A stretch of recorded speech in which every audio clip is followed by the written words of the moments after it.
Earth was never called the hero's second coming, and even if he was told he was talented or had his worst day ever, nothing would change the day that he met this man who had changed his life. He shed a tear, as everyone he once knew had now turned their back on him. How did this come to be?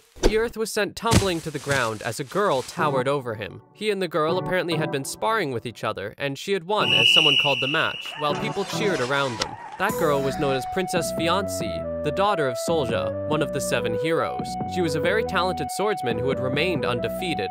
Fiancée called Earth naive, saying that he had yet to master his sword as a magic sword, but his skills were improving. Earth accepted his defeat, calling her princess, and Fiancée was annoyed by the honorific, telling him that the two of them were equals at the academy, as well as childhood friends. She was disappointed that he had not beaten her once, criticizing the boy for his mistakes and seemingly showing his face after every defeat. Fiancée de Pardia, the nation's imperial princess, and not once has Earth taken first place from her since they had both enrolled at the academy. She continued to nag Earth's ears off until he had heard the 2 girls talking behind him, complimenting his skill and saying that they wanted to get to know him better. This had caused Fiancée to twitch as they talked more about him, making her dash to the girls and ramble on about how they should give up on trying to fall for him. Earth was shaking with annoyance, knowing that Fiancée would blow away every chance he could get from a girl. She suddenly asked Earth if his father, the hero, would be disappointed. Earth held his fists tightly as he hung his head. Students poured through the halls, talking about how they did on the tests or how they were exhausted. The nearby guards watched in disappointment about how the new generation was lacking, but that was fine since it was the case that the world had already attained peace. They walked down the hall until they noticed Earth practicing after having lost to Fiancée again. They remembered how his father, Lord Hero, had gained the hero title, and how he was a talented person as well, but were disappointed for him to fail. The 7 heroes. They were the 7 brave people who saved the people from the great demon king, and Earth's father was one of them. However, even as the son of a hero, his abilities were lacking, causing him to always be in second place. Earth overheard the guards and walked up to them. The guards started to give him a self-imposing lecture, one he was tired of hearing all the time. They reminded him about how his father made many feats at such a young age and how Earth would be able to be trained by the Imperial Knights after he graduated. By some coincidence, Earth's father had walked into the area, confusing Earth as he was usually busy with work. His father had started to brag about his past achievements, even with his son's predicament, until Earth had cut him off by asking his father if he could beat the princess if his father taught him swordplay from scratch. However, his father said that he was busy with work and told him to continue following the academy. This did not satisfy Earth, as he knew that his father had done nothing in helping him pass the high expectations that everyone had placed on him, and he could still do nothing to beat Fiancée after all this time of training. He burst out in anger, claiming that his father didn't care about his efforts, and telling him that it would be nice for even the smallest of praise. After leaving his father and other people in silence, he scoffed and started to walk away, while his father called out for him, but he didn't turn around. Earth walked home to his expensive-looking mansion, walking through the gates.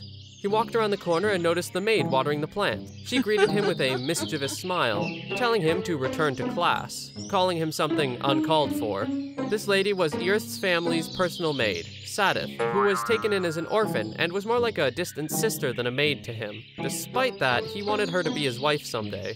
After explaining his earliness, she asked if it was because he lost to the princess again, but Earth started to explain that he could just miss class and still become an Imperial Knight, something that he thought his father and everyone else wanted. He was tired of being compared against his will only for him to disappoint people. Sadith spoke with empathy, telling him comforting yet encouraging words about how people couldn't help but want to observe his growth, and to hope for him to grow even more.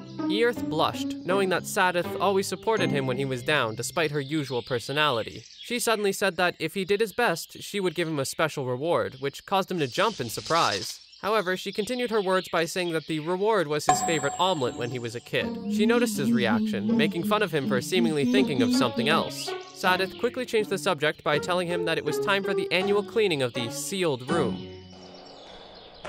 They walked into a dungeon-like area, where weapons lined the walls and candles lit the way. Sadith gave Earth a ring of keys and told him to enjoy himself with the Sword of Legend, while she went back for some more cleaning supplies. As she left, Earth stood in front of the large door, many locks covering it. Before he was born, a great war occurred in the world. One side was the demon race, and their leader, the Demon King. The opposing side was Earth's father, with the 7 heroes leading humanity. But in the end, humanity triumphed, and the king was slain thanks to his father's sword, before being sealed behind a door. As a kid, his heart used to race every time he saw it, but now that time was over. After unlocking and pushing open the heavy door, he realized something different about the room. There was a stranger standing there on the pedestal. They turned around and Earth stood there in shock, not knowing what to do. He didn't know whether that person was a man or a woman or neither at all, but he knew that they were a demon.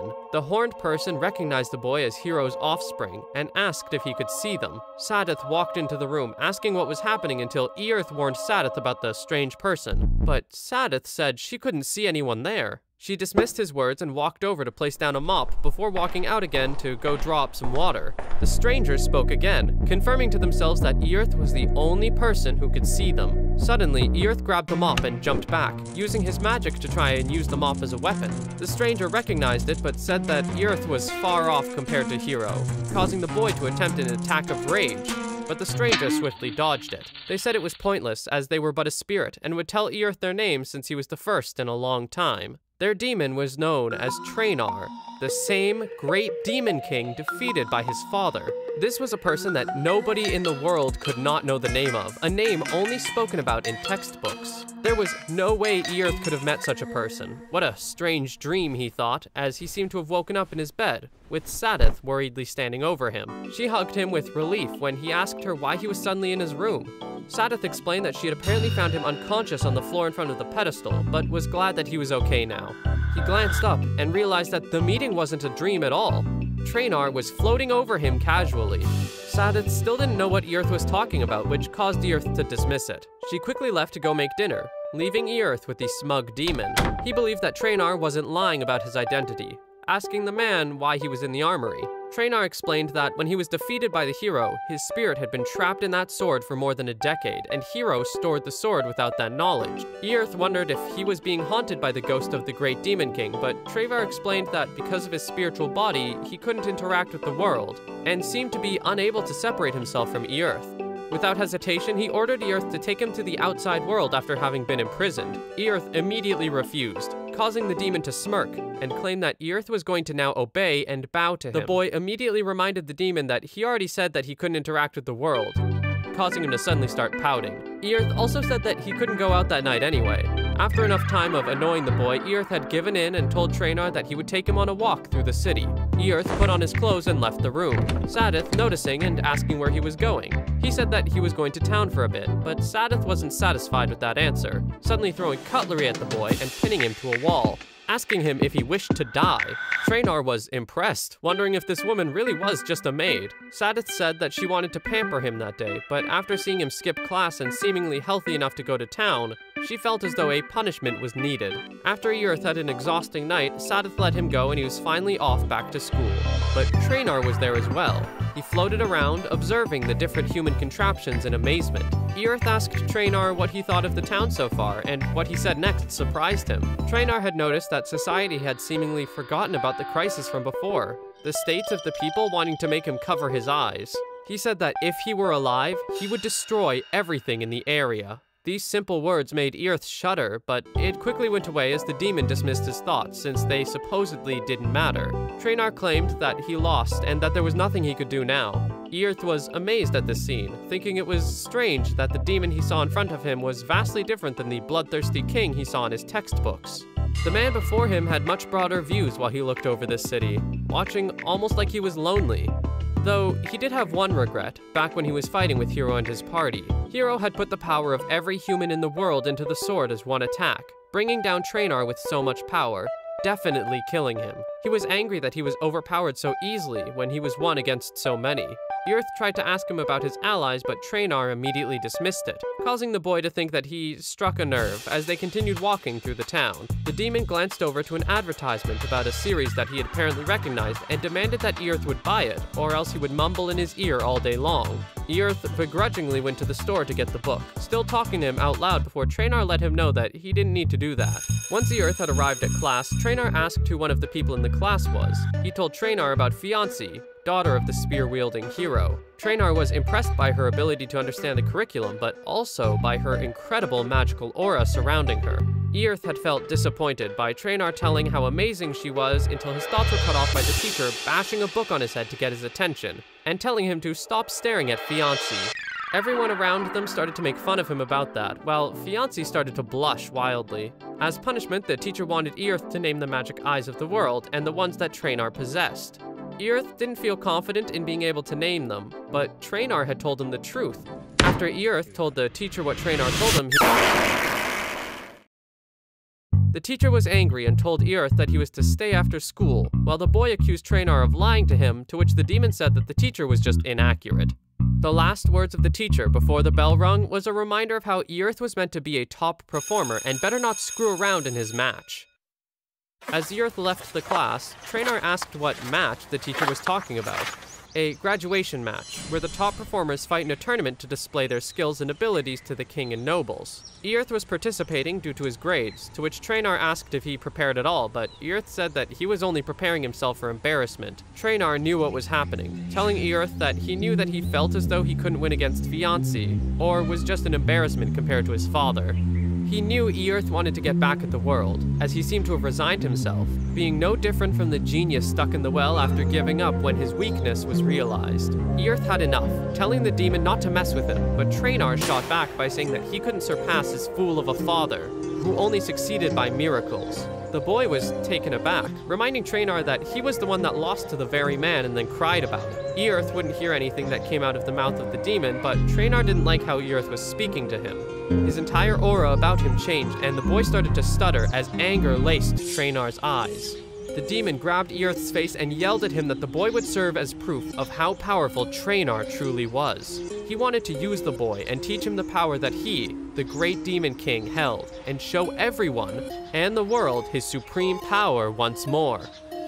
Traynor told the boy that the match had yet to happen, so he wanted to test the boy, but Earth immediately refused. There was only 2 months before the match, but the boy didn't believe that anything could change in that short of a time. The demon said that he had the potential to grow, but Earth said that Fiancé would always dismantle all his efforts no matter what, leading him to always end up as a disappointment.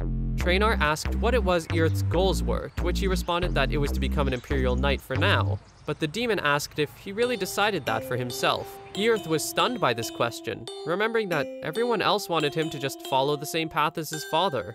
Was he really his own person? What did he really want? Traynor cut off his thoughts by saying that they were going to make it Earth's winning match in 2 months' time, while Earth was to find something to motivate him during those 2 months, and how even an impure motivation could be best.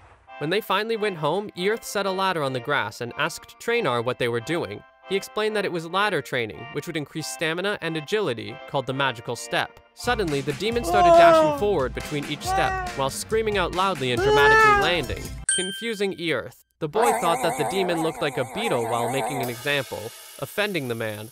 He continued to teach Earth different jumps, but the boy continued to make fun of the man with his imaginations. The zigzag jump reminded him of children doing the same, but Traynor quickly told him to pay attention with a threat. He ordered the boy to do the jumps as shown, while also using his magic with each step. As Earth prepared to do the jumps, it seemed as if his body wasn't moving like he wanted it to. Traynor explained that the ladder training trained one's footwork, athletic ability, and agility. By learning how to use magic while stepping, he would also be able to use magic while moving, his error being that he was too focused on the stepping.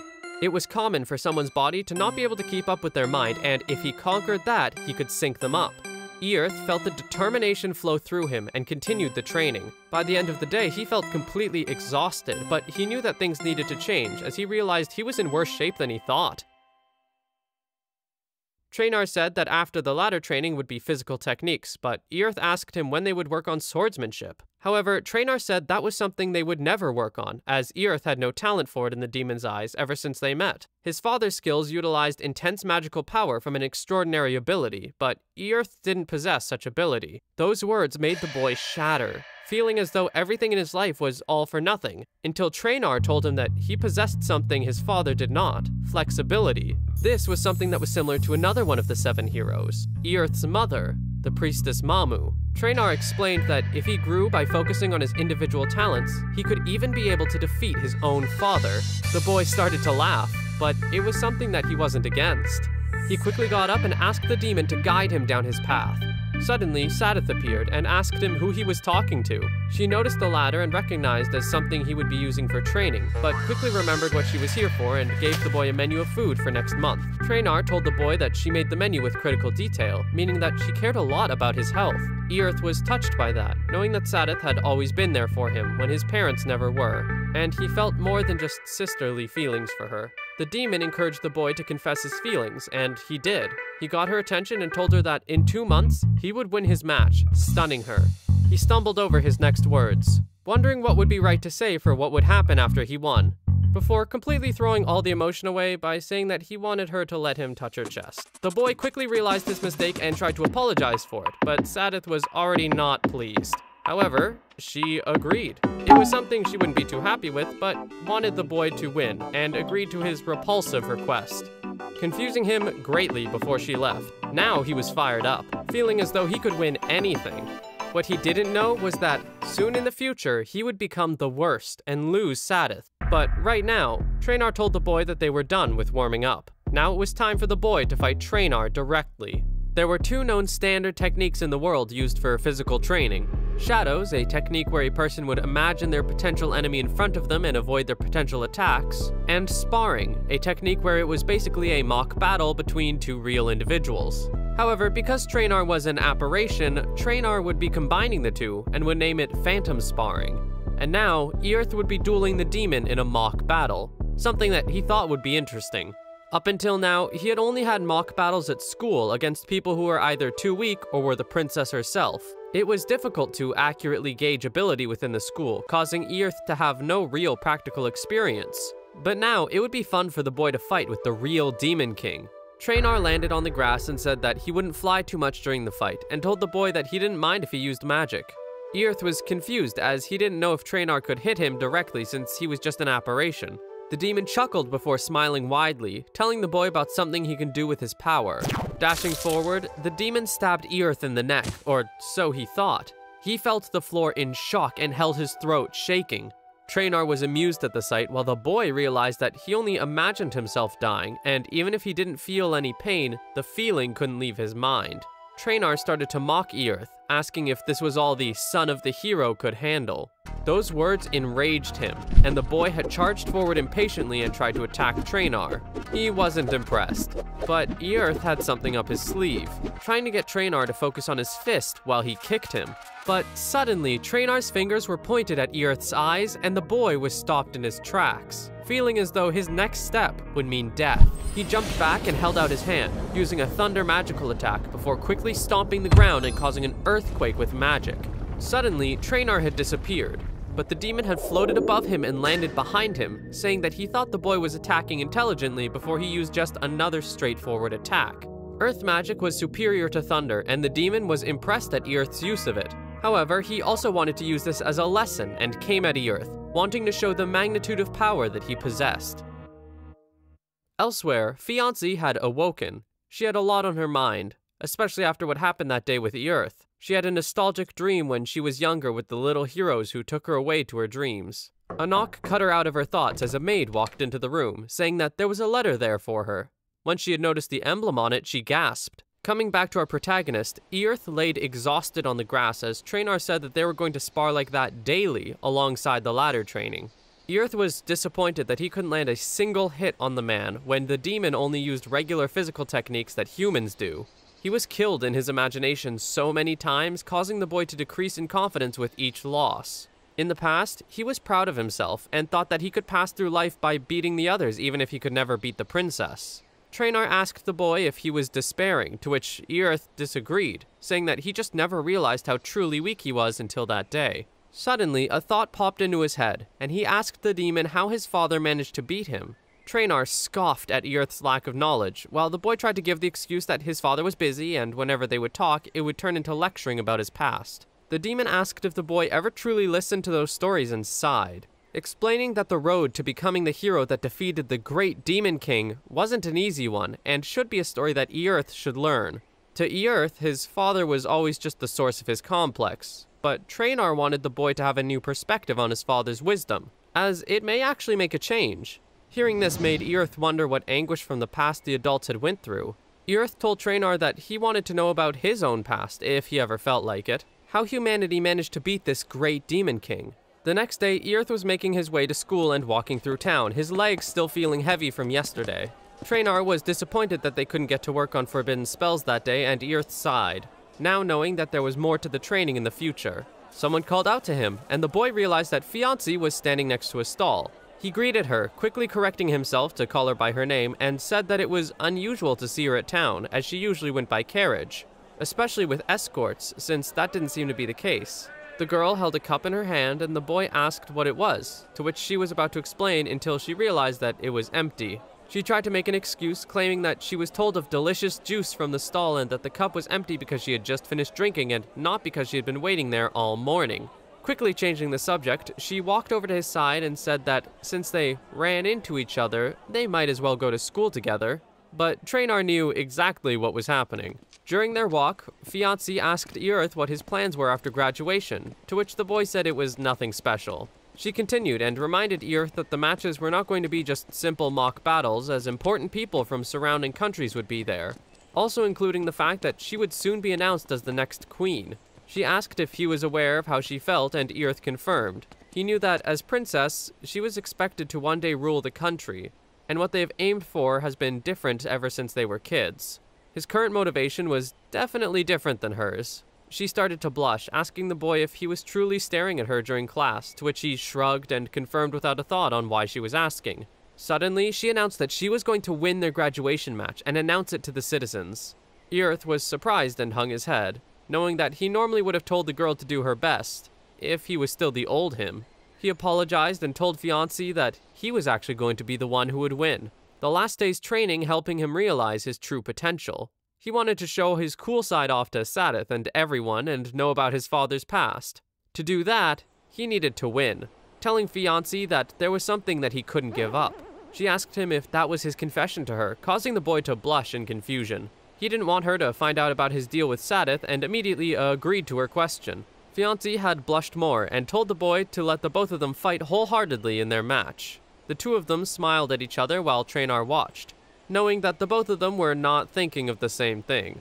However, he knew that the battle would be entertaining and stayed silent. Suddenly, excited screams were heard as Earth and Fiancé had walked into the front of the school. Just as Earth was starting to pick up on his skills and confidence, he had forgotten something important. Rather, some people. Not only was Fiancé a barrier that stood out in front of him, but there were also the two others that he was worried about, and they had finally arrived at the school once more, greeting the students around them. Many years ago, when Fiancé and Earth were children, Fiancé is seen studying at her desk. She heard her name being called from outside her house. The lady next to her told her that she needed to concentrate as it was time to study. Her name was called again, and that was all it took for the small girl to open the window and jump off the windowsill. The lady who was teaching her had ran outside to see what was happening, only to notice the other children and recognize them. One of the boys had used a magic spell to prevent the girl from falling and harming herself. These boys were Earth, Fu, and Rival. The lady told them that the princess was studying and they were not to disturb her or else she would report them to their fathers. Earth and Fu had grabbed sticks and stood in front of Fiancé, saying that what they were doing was considered studying too and that they would never hand her over. Kate Kyoshi told Earth that he couldn't be a hero if he acted the way he was, but the boy said that she was wrong as Fu was the best mage, Rival was the best swordsman, and Fiancé was the best lancer. Earth claimed that he would exceed his dad and become the strongest hero in the world. Sadith had walked in and jokingly told Earth to defeat her. This was just a story from Earth's childhood, surrounded by friends with the thought that he would someday have powers like his father's. He had no doubt back then, but now reality had hit him like a brick. Traynor asked what was going on, and Earth explained that those two were also children of the 7 heroes and were Earth's childhood friends. Rival Jainin, son of the Master Swordsman, and Fu Medai, son of the Great Mage. Fiancé explained that they wrote a letter saying they were coming back after studying abroad. Traynor asked about the studying abroad, to which Earth explained that it was customary for the school to make their first and second place to have the choice of studying abroad, Fiancé having declined and causing the other two to have the chance. Rival and Fu had noticed Earth and Fiancé and walked up to them, greeting them. Rival asked Earth if he had gotten at least a little stronger while they were gone, offending him. Fiancé asked the two men about complications she heard that they had gotten into during their study abroad. Fu explained the situation casually, saying that there was a group of fire dragons who flew in and Rival and him fought against them as a suppression unit. The two of them showed their medals to the women around them, to which they loudly cheered. Traynor noticed how different the children of the 7 heroes were, until suddenly a student asked Fu to show them the power he had gained from studying abroad. He walked up to some targets and told the students to not expect too much, preparing himself and using a magic spell of his. They were wondering if the power of that spell was supposed to be low level and what it would be if Fu went all out. Fu asked the students if it was disappointing to them, but they said it was amazing. E-Earth was angry at how seemingly unaware Fu was of his power, while Rival was wondering why the man was surprising to everyone. The long-haired man told E-Earth that the two of them came back from studying abroad with absolute power, and at that point, E-Earth would never beat them. E-Earth claimed that he was being too cocky by showing off Fu's magic, asking what he had to show. Suddenly, Rival's sheathed sword was at the neck of E-Earth, and Rival was behind him. Rival claimed that it was too much of a waste of effort to show off his skill to the academy-leveled people. The long-haired man asked E-Earth if he knew why the two of them finished studying abroad and came back so early. It was because they were going to participate in the royal tournament and win. Him and Fu were the children of the 7 heroes who will inherit their father's generation. No, they wanted to exceed them and dedicate their victory to a certain person. E-Earth realized that it wouldn't just be Fiancé in that tournament, but Fiancé was also fired up for the battle. She walked up to them and told them that she wouldn't be giving up on the victory. Rival glared down at the girl and knew her strength, telling her that he wasn't going to lose this time. Suddenly, Rival had went on one knee and said that when he won the match, he wanted Fiancé to let him become a candidate for her hand in marriage. Everyone, including E-Earth, was shocked, and the girls of the academy cheered. Fiancé admitted that she only saw Rival as a friend, to which the man said that he already knew. He also said that he knew who she truly had feelings for. He claimed that he wanted the chance to be seen as a man. E-Earth watched with no interest, knowing that the world wouldn't complain about this marriage and wished them the best. Traynor had suddenly come in to call the scene pathetic, and tell the boy that even Rival couldn't win against E-Earth. The boy was not confident he could, saying that he couldn't possibly win against those two men. The demon chuckled, knowing that the two of them fighting that fire dragon, the mega-tier magic competence, and the mere visit to another country were all just child's play. Traynor told E-Earth that the children of the 7 heroes would be surprised to hear that he had defeated the Dragon King of the Underworld. That would require Exa-class magic. E-Earth was bewildered by the information given to him about things he had never heard of before. The demon explained to him that 2 months with guidance from him would give the boy more skills than what Rival and Fu may have gotten in their year studying abroad. Traynor wanted E-Earth to have trust in him, as E-Earth was now the disciple of the great Demon King of the land he once almost conquered. E-Earth had suddenly interjected himself into the moment and got the attention of Rival, telling him that he was going to be the one who won instead. Before this announcement, Traynor was telling E-Earth that he was going to give him guidance, and the boy asked if it was going to be a devil's contract. The demon disagreed and told the boy to proclaim his goals to the people, and that's exactly what he did. Rival understood E-Earth's proclamation, as the boy said that he had something he couldn't give up on too. He was going to overcome this man. Suddenly, the girl started to cheer for E-Earth as well, confusing him as he thought they were going to boo him when he didn't read the room. Fiancé was kneeling on the floor and covering her ears and face, blushing wildly at the scene that was occurring before her. She misunderstood the situation and thought that the two men were professing their love for her, and she thought that the thing that E-Earth couldn't give up on was her.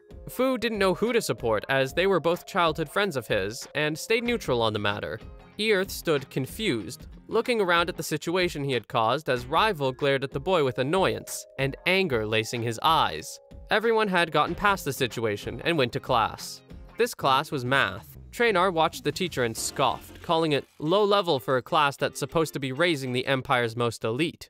E-Earth thought that the demon was just talking bad about the curriculum, but Traynor explained that he didn't see the use of writing math expressions on paper and solving them. He claimed that as long as someone understood the proper system and how to execute it, all one would do is substitute the numbers and perform something called an automatic calculation. E-Earth was confused and asked what that was, but the demon said that it was better to show rather than explain. Now ready to prepare the boy to acquire this new magic and tell him what to do next. He told the boy to draw a magic sigil on his paper. The boy did so, and then he told him to cast the spell that he was about to teach him. E-Earth softly said the words out loud as his hair started to float, and that was when equations started to float in the air around him. This was a spell that he had quickly mastered just that moment, an invention that Traynor had invented on his own. Earth picked up the feather and was about to write the answer until he realized the answer was already written down. The boy was confused until Traynor explained that the incantation would have any formulas referenced by the invoker done automatically to save time. Traynor called it Excale. He continued to ramble on about his magical inventions before Earth started to focus on the fact that he could use that magic in the graduation test and pass it easily. The teacher started to speak and he asked Earth to write the answer of the day on the board. He stood up and stared at the chalkboard with a blank face before using the magic to answer the problem. The answer started to flow through his mind and body as he started to write the answer on the board. He threw his arm back and the confidence flowed through his body, thinking that there was nothing he couldn't understand. The teacher stared at the board in silence as Earth went back to his seat, but the teacher called out to him and asked him where were his intermediate calculations. Both Earth and Traynor were stumped and dumbfounded by this question, and causing yelling to ensue from one of them while Traynor didn't get involved, as he realized that his cunning teachings were potentially not suitable for Earth's world. Suddenly, Earth was in a completely different environment, a vast space of white and nothing to be seen in any direction. He asked Traynor where they were, and the demon responded that the two of them were in Earth's mindscape. This magic was a virtual reality illusion magic that Traynor had created, one that would force a person to sleep and allow the invoker to have a dream that they see fit. And from now on, Traynor could have Earth sleep during the classes he deemed as useless, so the two of them could do more image training. Earth wondered if Traynor was part of the dream, but the demon confirmed that he was real, because to begin with, their spirits were connected ever since he was separated from that sword, meaning that he would end up in the same dream as Earth. Slime started to surround the boy as he sighed, since he was wanting to use the time in his dream to be able to flirt with Sadith, but Traynor explained that the reality could not be created without the imagination and knowledge of the original invoker, and that Traynor did not think such erotic thoughts as Earth did. He did, however, warn that the spell could be crafted well enough to where it would not feel different from reality. According to a story he knew, due to this magic, a man couldn't return to reality and was rendered useless. This caused their entire country to plunge into chaos and be destroyed. Traynor forbid Earth to use this technique himself, and the boy was already agreeing after hearing the story. Aside from that, the demon could not do anything with his spiritual body, magic starting to pour from his hands and start to consume his body and surprising the boy. The demon corrected the boy by telling him that it was just magical power radiating and moving around as if it were magical energy. The boy was bewildered by his lack of knowledge of this ability until the demon started to circle the energy and creating a tornado of sorts. He had called this special move of his the Great Devil Spiral Break, a name that Earth had also thought was as lame as everything else Traynor had invented. Earth seemed to have forgotten once again that this demon could read his every thought, hearing his insult clearly and causing Traynor's head to hang low in silence. Earth realized what he had done and tried to apologize, but it was too late. The demon threw the attack at the boy as he screamed and he was sent flying to the ground. He thought that he was going to die if they were going to keep this up, the demon agreeing since the technique that he had just shown had the ability to turn things into mincemeat. Suddenly, a desk had appeared in front of the exhausted boy, as Traynor ordered the boy to sit in the chair, as a chalkboard then appeared. Traynor wanted to make sure that him and the boy were on the same page before they were to move on with their training. Creatures such as demons and humans had reservoirs of magic within their body, which is then released and activated. Traynor explained that the reservoir could sometimes have magical holes in them, where quantity possessed greatly influenced a person's magical power. As an example, if there were holes in a bag of water, the greater the number of holes, the greater amount of water would spill out. Similarly, if one had few holes, mega class arts could only be cast on a small scale. But if one had more holes, that would mean a person would consume magic quicker. Traynor said that a person such as that was fine as long as the person would cast while keeping their magical consumption in mind. The boy thought back to his friends, knowing that Fu and Fiancé had more magical holes than he did, meaning that it was all about innate talent. Traynor drew on the board and told Earth to just simply increase the number of holes he possessed, meaning that the number of holes a person had was not determined by who a person was, but rather how many were closed up and could be awakened. Earth was bewildered, slamming his hands on the desk as he asked the demon how it worked. With a straight face, the demon told the boy the way to open the holes was with acupuncture. Now the boy was seen with needles in front of him, as he asked Traynor if he was truly supposed to stick those in him. The demon affirmed and said that he was not going to have a problem since he had been practicing using the needles on something else during his days off. Furthermore, the demon would be able to use his sixth sense vision to sense the position of dormant magical holes and help the boy with the job. Earth asked if it was going to hurt, to which the demon explained that it could hurt between nail and flesh, but the boy quickly stopped the explanation, getting ready to poke himself as Traynor wanted him to open at least one hole that day.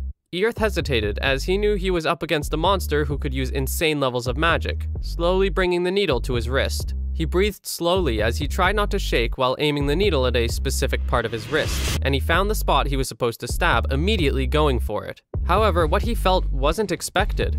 He started to breathe heavily and start to sweat as he felt an overwhelming feeling start to consume his arm, as if there were needles being driven into the entire arm. It was like being stabbed with a heated knife in all of his body.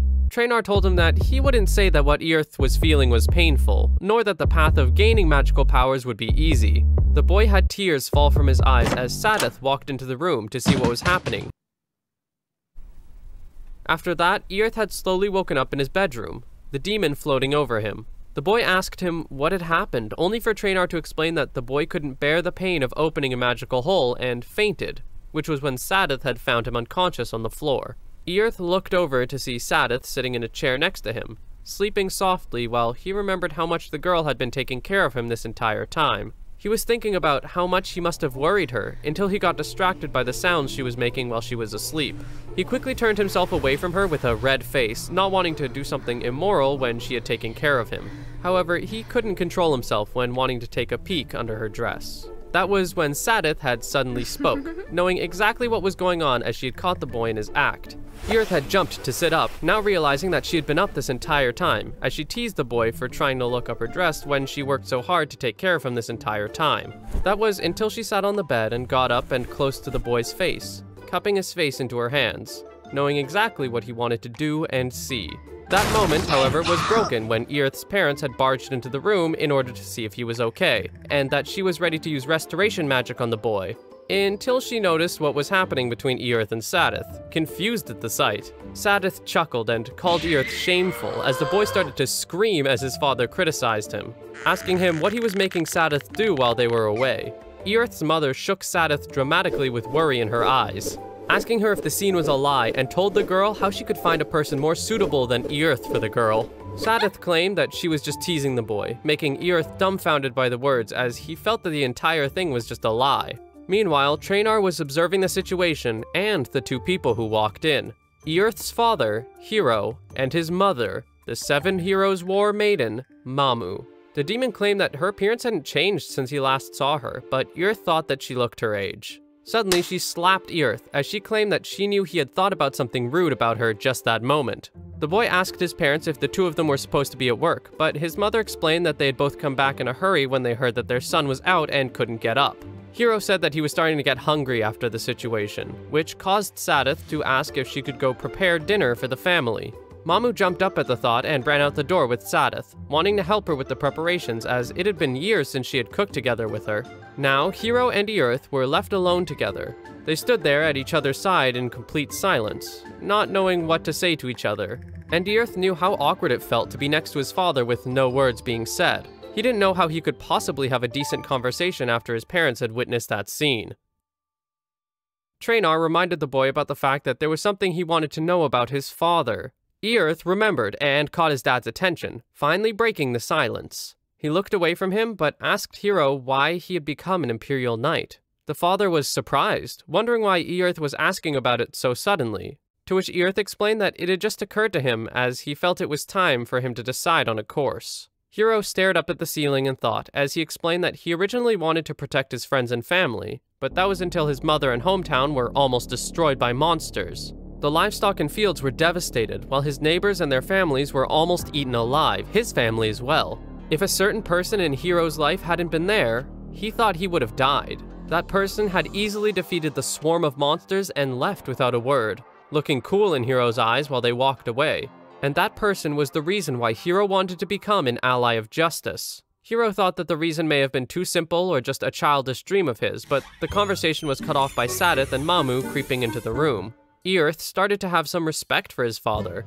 Even if the dream was simple and childish, his father still followed with it and protected the peace in the world. As the family ate their food and chatted happily, the boy watched in thought. He too had a goal, finally speaking and announcing that he was going to try and win the graduation match. Everyone fell silent. before his mother burst out in laughter, the both saying that they would do their best to support him. This wasn't the reaction Earth had wanted, as his mother continued to explain that his father was happy with Earth's fighting spirit alone, and to not have any regrets about losing, as they would be glad he tried. Earth didn't know how to react to this, as he felt as though his parents were talking as though he was going to lose. His parents should know about all the efforts he had been putting out until he remembered about his loss with Fiancée, knowing that his parents only thought that he was just frustrated about that time and truly didn't have the goal that he said he did.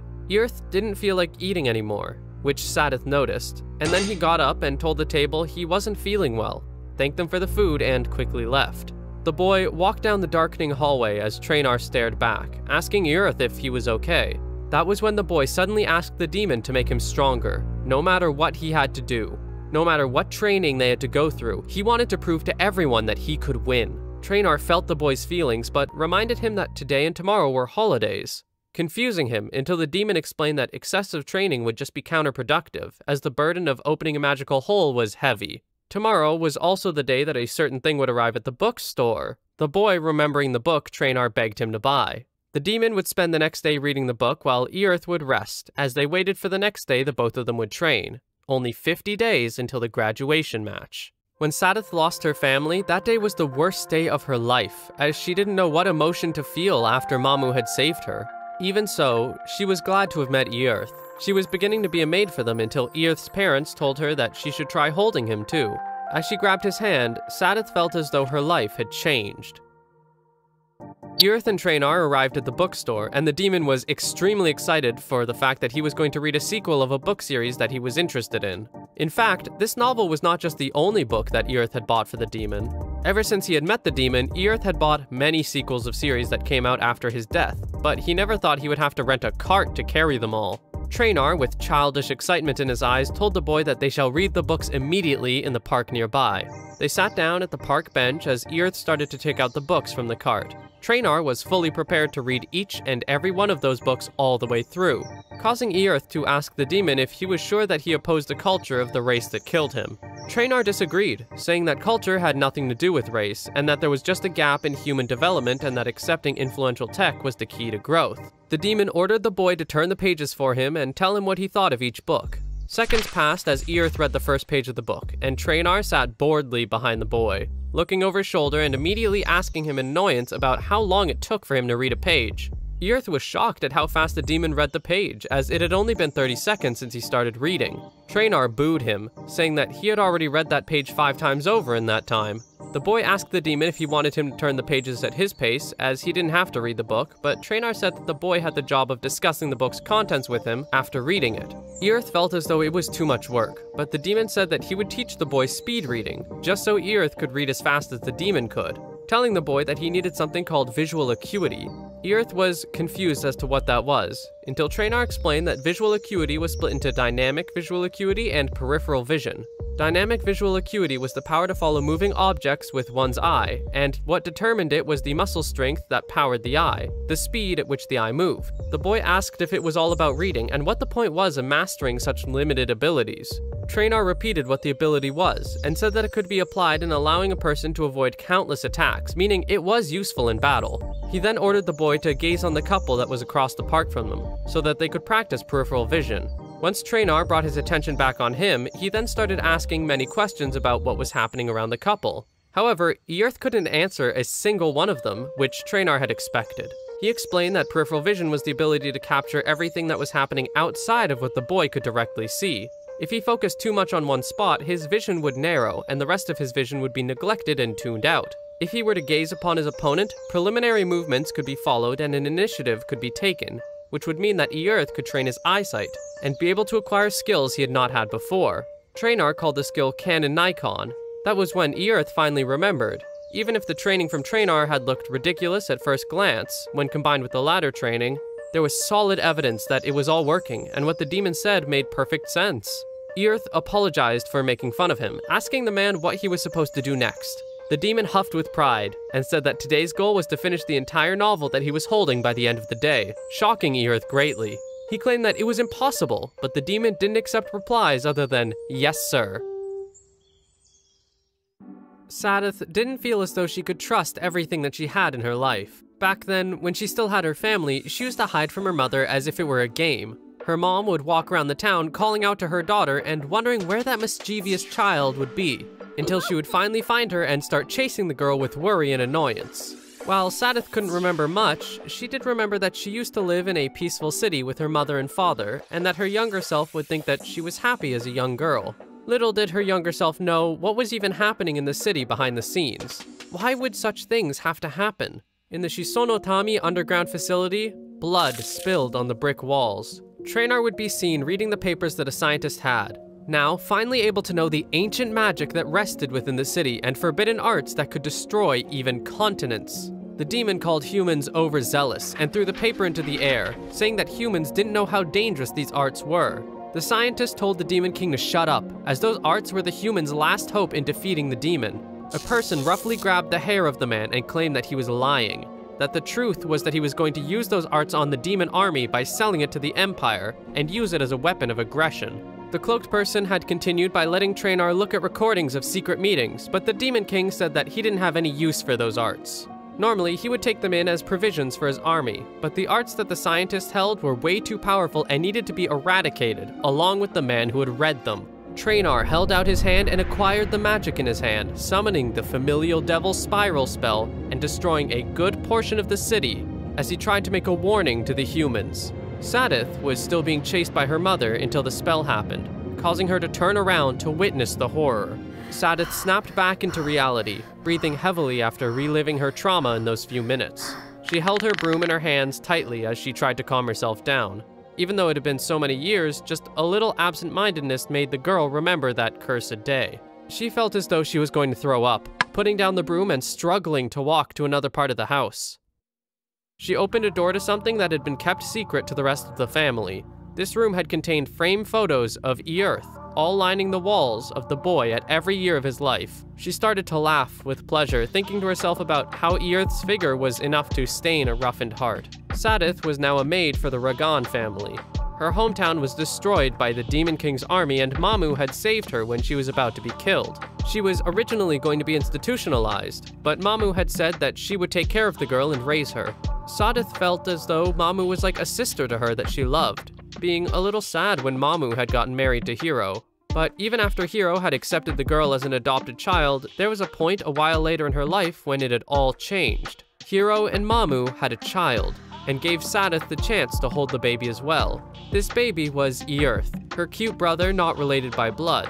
As she held the small boy close to her, she thought about how this entire new life she had was something she had been brought into after losing her family, something she wanted to stay with forever. Sadith observed the small band in her intricate wooden box from the boutique she received from Earth when she graduated.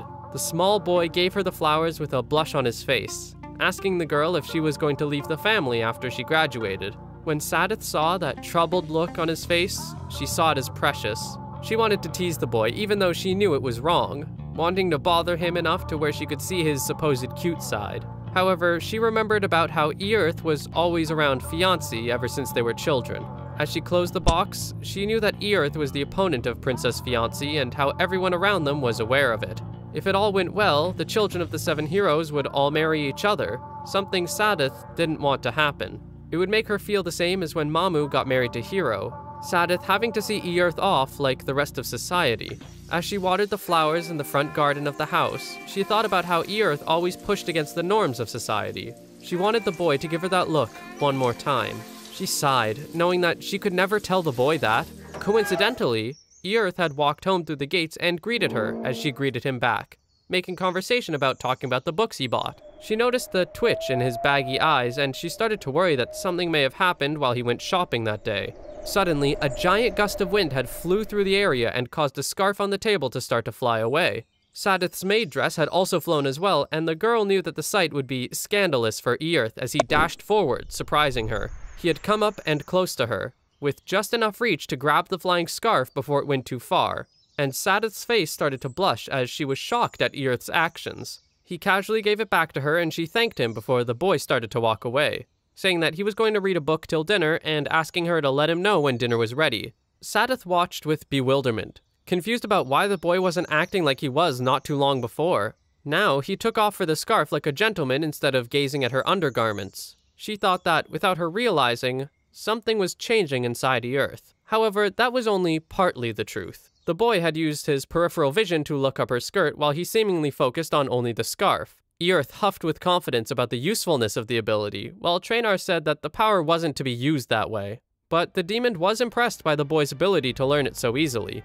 Earth was not as much of a dropout as other students and people would make him out to be. This was unexpected to Traynor, but Earth may be able to learn the technique in mind quickly, the great demonic evolution breakthrough, to have the best chance of winning the match. That match was now in 49 days. And those days would go by like nothing. The boy stared up at the night sky, the moon shining brightly down at him. He stared at his hand and started to feel the magic flow through him. Traynor was watching behind him and told him that he could now control his magic power in a stable manner.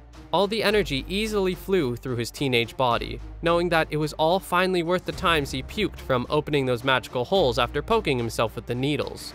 It did take some time to materialize the magic, but it was still there. The demon asked the boy how it felt to be using the example technique, and he responded that it felt fantastic to him. What he saw and heard felt all natural to him, the boy feeling surprised by how clear it was. It was time, one last time, for the two of them to fight one another. Earth and Traynor's last training session. The two men jumped from where they were and collided with one another. Phantom sparring was like training with an ethereal spirit, so even if someone attacked, they wouldn't feel as though they have hit anything. However, with Traynor having the highest level of visual acuity magic and Earth having now trained his eyesight as well, it was easy to determine where a strike was going to hit.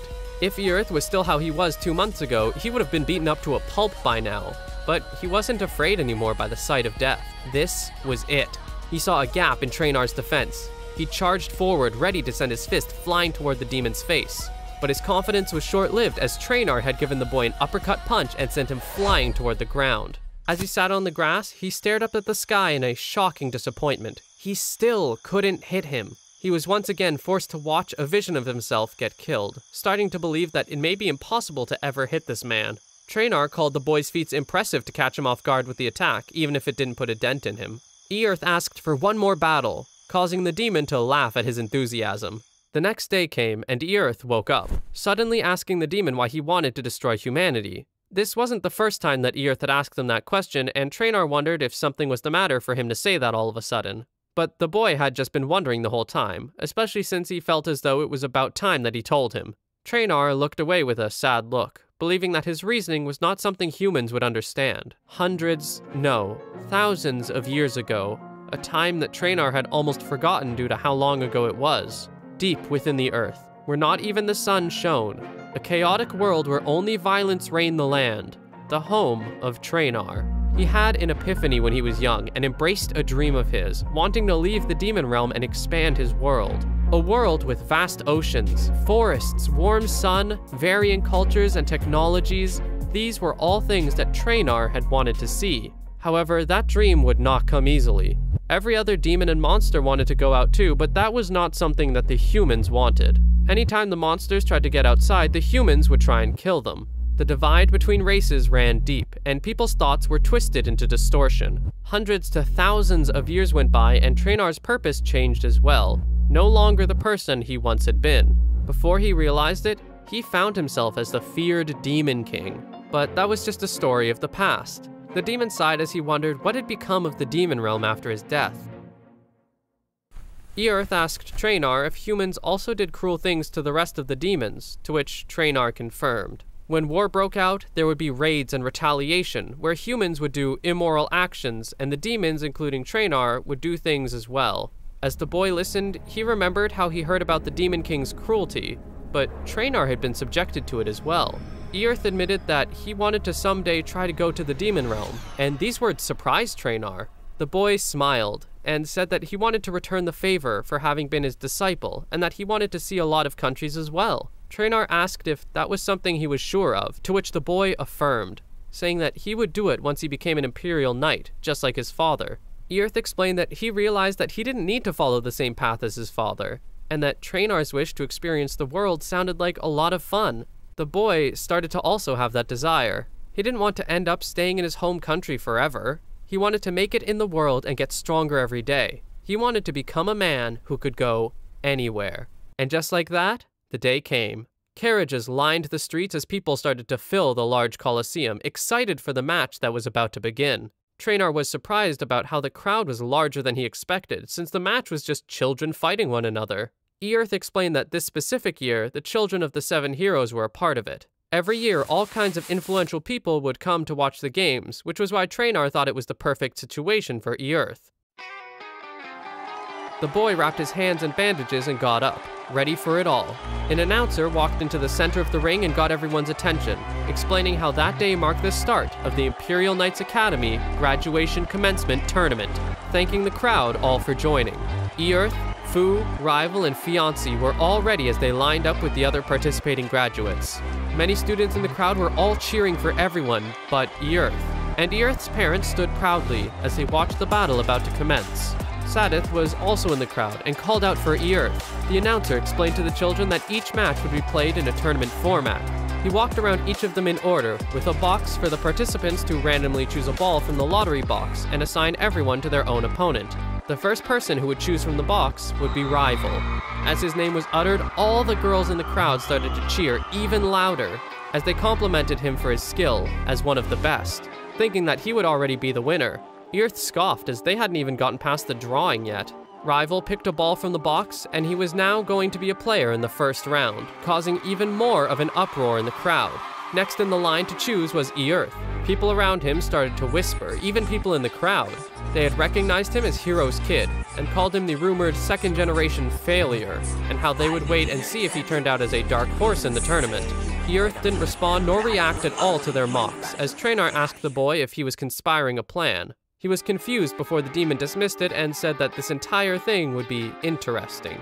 Earth finally drew his hand forward as he chuckled, confusing the announcer, before Earth grabbed the box of numbers and threw it into the air with a smile, shocking everyone.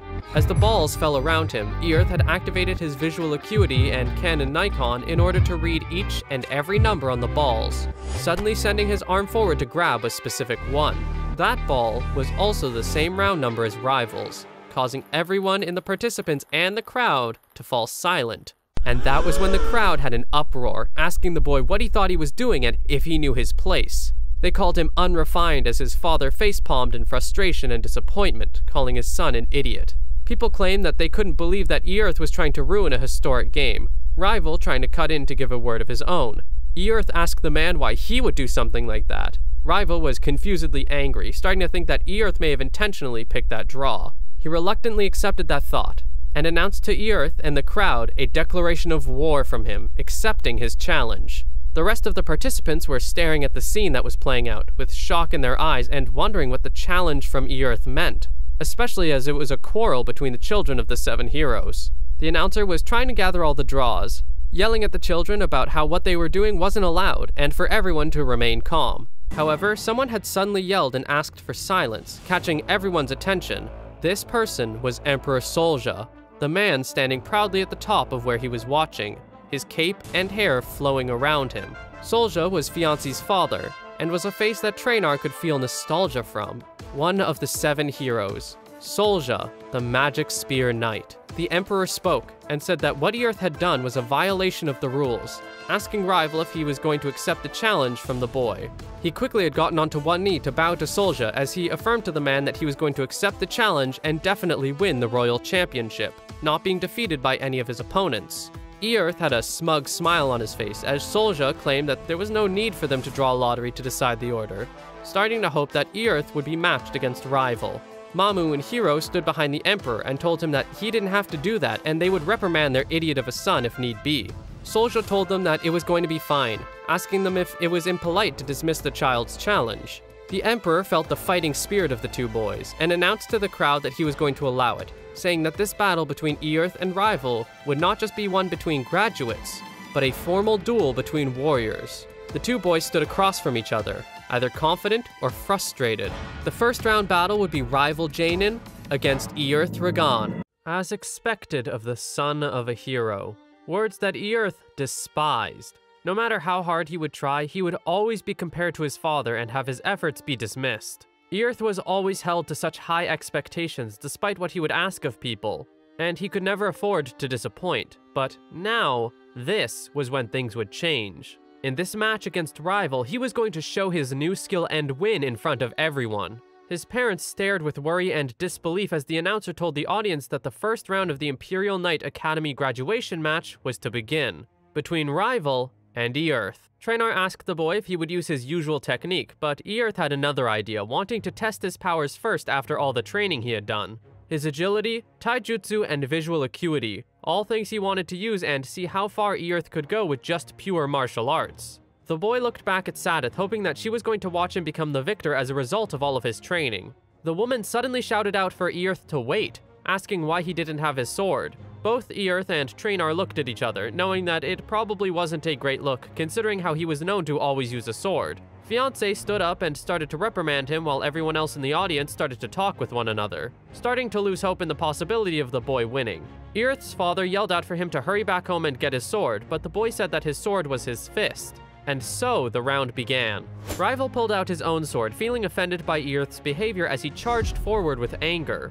Fangirls in the audience cheered for Rival while Fiancé shouted for Earth in worry until everyone realized that the boy was unscathed. The long-haired man turned around and scoffed until he charged forward again, using his Imperial sword art, Blooming Turbulence, on Earth. The knights who were watching in the distance were impressed by the speed of the technique until they stared in shock at how the blade wasn't touching Earth at all. The boy held a bored look as he was able to dodge every attack by being able to use his visual acuity, as well as his prediction skill to instantly react. This really was the culmination of all of the training he had done this far, and Earth pulled his fist back to use a technique from Trainor, the Great Demon Corkscrew Blow, to successfully hit Rival. The fangirl screamed in confusion, and Earth hoped that people would see him for his own skill instead of his dad. However, people continued to do as so, thinking that it was either talent or secret training. Anger started to course through Earth's body from people still dismissing his original power, but Trainor tried to reassure the boy that he still had an opportunity. Rival recovered from the hit and stared up at Earth with anger, asking him where he got that power. The long-haired man wondered why he had suddenly become so powerful and if any of his parents had taught him this power. But Earth explained that it was all because of footwork, sparring, and a bit of reading. Rival did not believe that could be all, and so the boy continued to explain all that had happened to him to come to this very moment. How he was frustrated when he came to the academy and how he didn't have as great of skills as Rival, Fu, and Fiancé, until a person walked into his life and told the boy that he didn't have his father's talent, and should instead make use of his own power. Earth claimed to still be in the middle of training, but he knew that he was going his own way.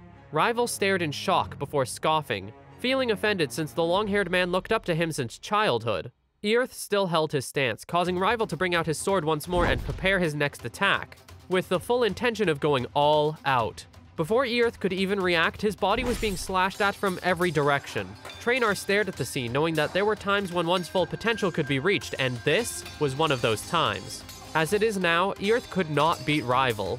At least, that moment had now passed. A beam of light shone on the battlefield, and Earth reached a new power, one that was taught by Trainor as well, the Great Demon Super Evolution, Breakthrough. Using this ability, the boy would be able to prove himself, and the Demon King cheered him on, calling him by his name for the first time. Charging forward, the boy landed each and every hit on Rival, knowing that he was going to have to repay Trainor for all that he had done for him. And in one final attack, Rival was sent flying toward the wall, bloodied and seemingly unconscious, while everyone in the audience stared in shock and silence. The announcer was about to call the winner of the first match, until Rival's hand twitched. Everyone around the Coliseum stared as they started to cheer all around the place from the unexpected turn of events. Earth tried to catch his breath while he looked around at all of the happy faces of his fellow classmates and people close to him. His name was about to be called the winner, until Rival called out to use another sword technique, charging forward faster than any person could react. Fiancé, Fu, and Sadith all had faces of worry as the long-haired man came closer and closer to Earth's face. The boy then remembered something during his training. He had asked Trainor if he could learn the Devil Spiral attack that the Demon King had used when they first met. Trainor explained that it was a technique that consumed a vast amount of magic and was difficult to control, meaning it would take a long time to master. But this boy felt that it was the perfect time to try out such an attack, not wanting to lose against Rival. Focusing all of the power into his hand, Earth aimed for the sky and sent the attack upwards. The Great demon Earth spiral. The announcer and Traynor stared in shock at the scene, but Sadith stared with a look of horror in her eyes, her skin paling.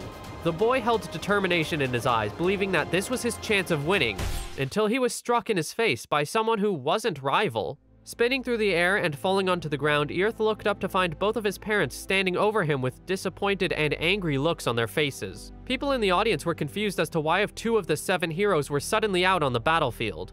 Earth getting up in confusion as well, until his father announced that the boy was going to abstain the fight. This had confused and angered Earth as he ran forward and yelled at his father to explain why he was doing this, until the boy heard a wail in the distance. In the audience, Sadith was heaving for breaths while tears fell down her face during her trauma response. She had a flashback to the time she witnessed the same attack used on her hometown, which killed hundreds of people, yelling out in confusion as to why Earth was using the Demon King's ability. People around were wondering what was going on, while Traynor realized that the woman was likely a survivor of Shisonotami. Mamu went over to Sadith to comfort the crying girl, but it didn't seem to help. Earth watching the situation with a sweat. Hiro explained to the boy that the attack was the same ability that the Demon King used to destroy Sadith's hometown. Earth's father started to pull the boy toward a direction and ordered him to tell him how he learned that technique. But Earth's body started to shake as he explained that he only wanted his father to see how strong he had become, since he had been working so hard. Hiro slapped the boy and looked down at him with a look of severe disappointment, and asked Earth if he was willing to use filthy tricks to win. Each and every person in the audience started to stare and talk about Earth with disgust laced in their every word, claiming that he cheated and had no dignity and needed to be exiled. The boy's mind raced as he could only think about how everyone was wrong, until Traynor interrupted his thoughts and told him to tell his father about the Demon King's existence in order to try and excuse him from the hateful reactions of the crowd. Earth wanted Traynor to stop with the suggestions as he was able to grow up because of the demon's lessons. In one swift motion, Earth pulled away from his father and looked at Traynor with a smile, asking what was wrong with him being his disciple. He didn't want the world to deny him, shouting with all of his might for the attention of everyone in the audience. Earth told everyone that he had been training for so long, enduring so much pain and suffering, and was finally pulled out of his rotten life after his mentor taught him his ways. People stared with surprise and abhorrence as Hiro told the boy to stop what he was saying, until Earth punched his own father in the face, telling him that he had been in so much pain being compared to him every single day, only to never receive an ounce of support from him. The boy started to walk away with tears in his eyes as he admitted that he didn't want to be Hiro's kid anymore, not turning back for anyone who called out to him. Earth heard Fiancé and Fu coming toward him and wondered if they were there to scold him, but didn't care, and instead sent another spiral attack into the ground. The other 2 shielded their eyes from the blast, only to open them and realize that Earth was long gone. With tears in his eyes, the boy dug through the ground in desperation, remembering all the past memories he had with his childhood friends and family. Seeing Sadith's horrified face had made Earth regret all of his actions, as he finally reached the surface on the other side outside of the city, knowing that this was truly the worst day in his life. The night sky held thousands of stars as the moon shined down on the crying boy. Traynor stared at Earth's form laying on the ground, knowing that he was unlikely to get up after using so much magic power and stamina in such a short amount of time. The boy finally spoke and admitted that during the match, a part of him was hoping that people would finally stop comparing him to his dad, and remove the label of the son of a hero and finally be known as Earth Regan. Yet that was something he couldn't reach, and people still would not see Earth as his own person with his own power. The Demon King was silent for a moment until he finally spoke and stood over the boy, saying that there was only one way for him to fulfill his wishes, and that was to surpass his own father's achievements. Hiro was only revered so much because he had defeated the Demon King who once ruled the world, and Traynor knew that if he accomplished this task, people would recognize Earth's power whether they wanted to or not. The boy stared with an incredulous look, in disbelief at his ability to be able to surpass his father, but the demon didn't know how it could be done either. However, Traynor did mention that regardless of what was considered an achievement, it didn't have to be limited to the empire that Earth came from.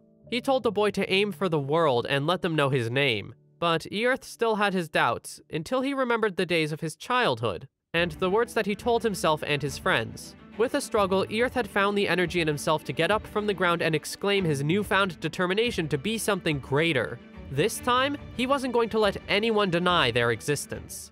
Knights were seen all around the city in search of Earth. A man who seemed to be the captain asked if anyone had found the boy, but there was no sign of him. An old man walked up to the knights and asked what was going on with the increased activity in the city. only for the Knight Captain to explain him about what happened in the grand match. The biggest incident to happen since the end of the war. Meanwhile, Mamu was running desperately throughout their house, entering each and every room with a heavy breath and ending up in Earth's room. She sighed, knowing that her unlikely hopes of Earth possibly being in any room were not going to be satisfied. Ever since evidence of the Demon King had surfaced, the entire Order of Knights, including Hiro, were out searching for any info on Earth, but to no avail. Mamu almost hoped that they wouldn't find him, because that would certainly mean a fight would break out, and make the situation even more irreparable. She remembered the words that the boy had told his father and wondered what had happened to Earth during all of this time for him to use the Demon King's techniques, and have a complex against his parents. The woman realized that this was the first time she had taken a closer look at Earth's room and noticed all the books he had, material that her and Hiro never had. Earth had worked so hard only to be criticized and crushed by the high expectations, while neither of his parents had focused on his efforts. Instead, on the standards of the 7 heroes. Mamu fell to the ground on her knees as she finally realized all the mistakes she had made, indirectly apologizing to the boy about not being there for his struggles, and pushing all of the caretaking onto Sadith.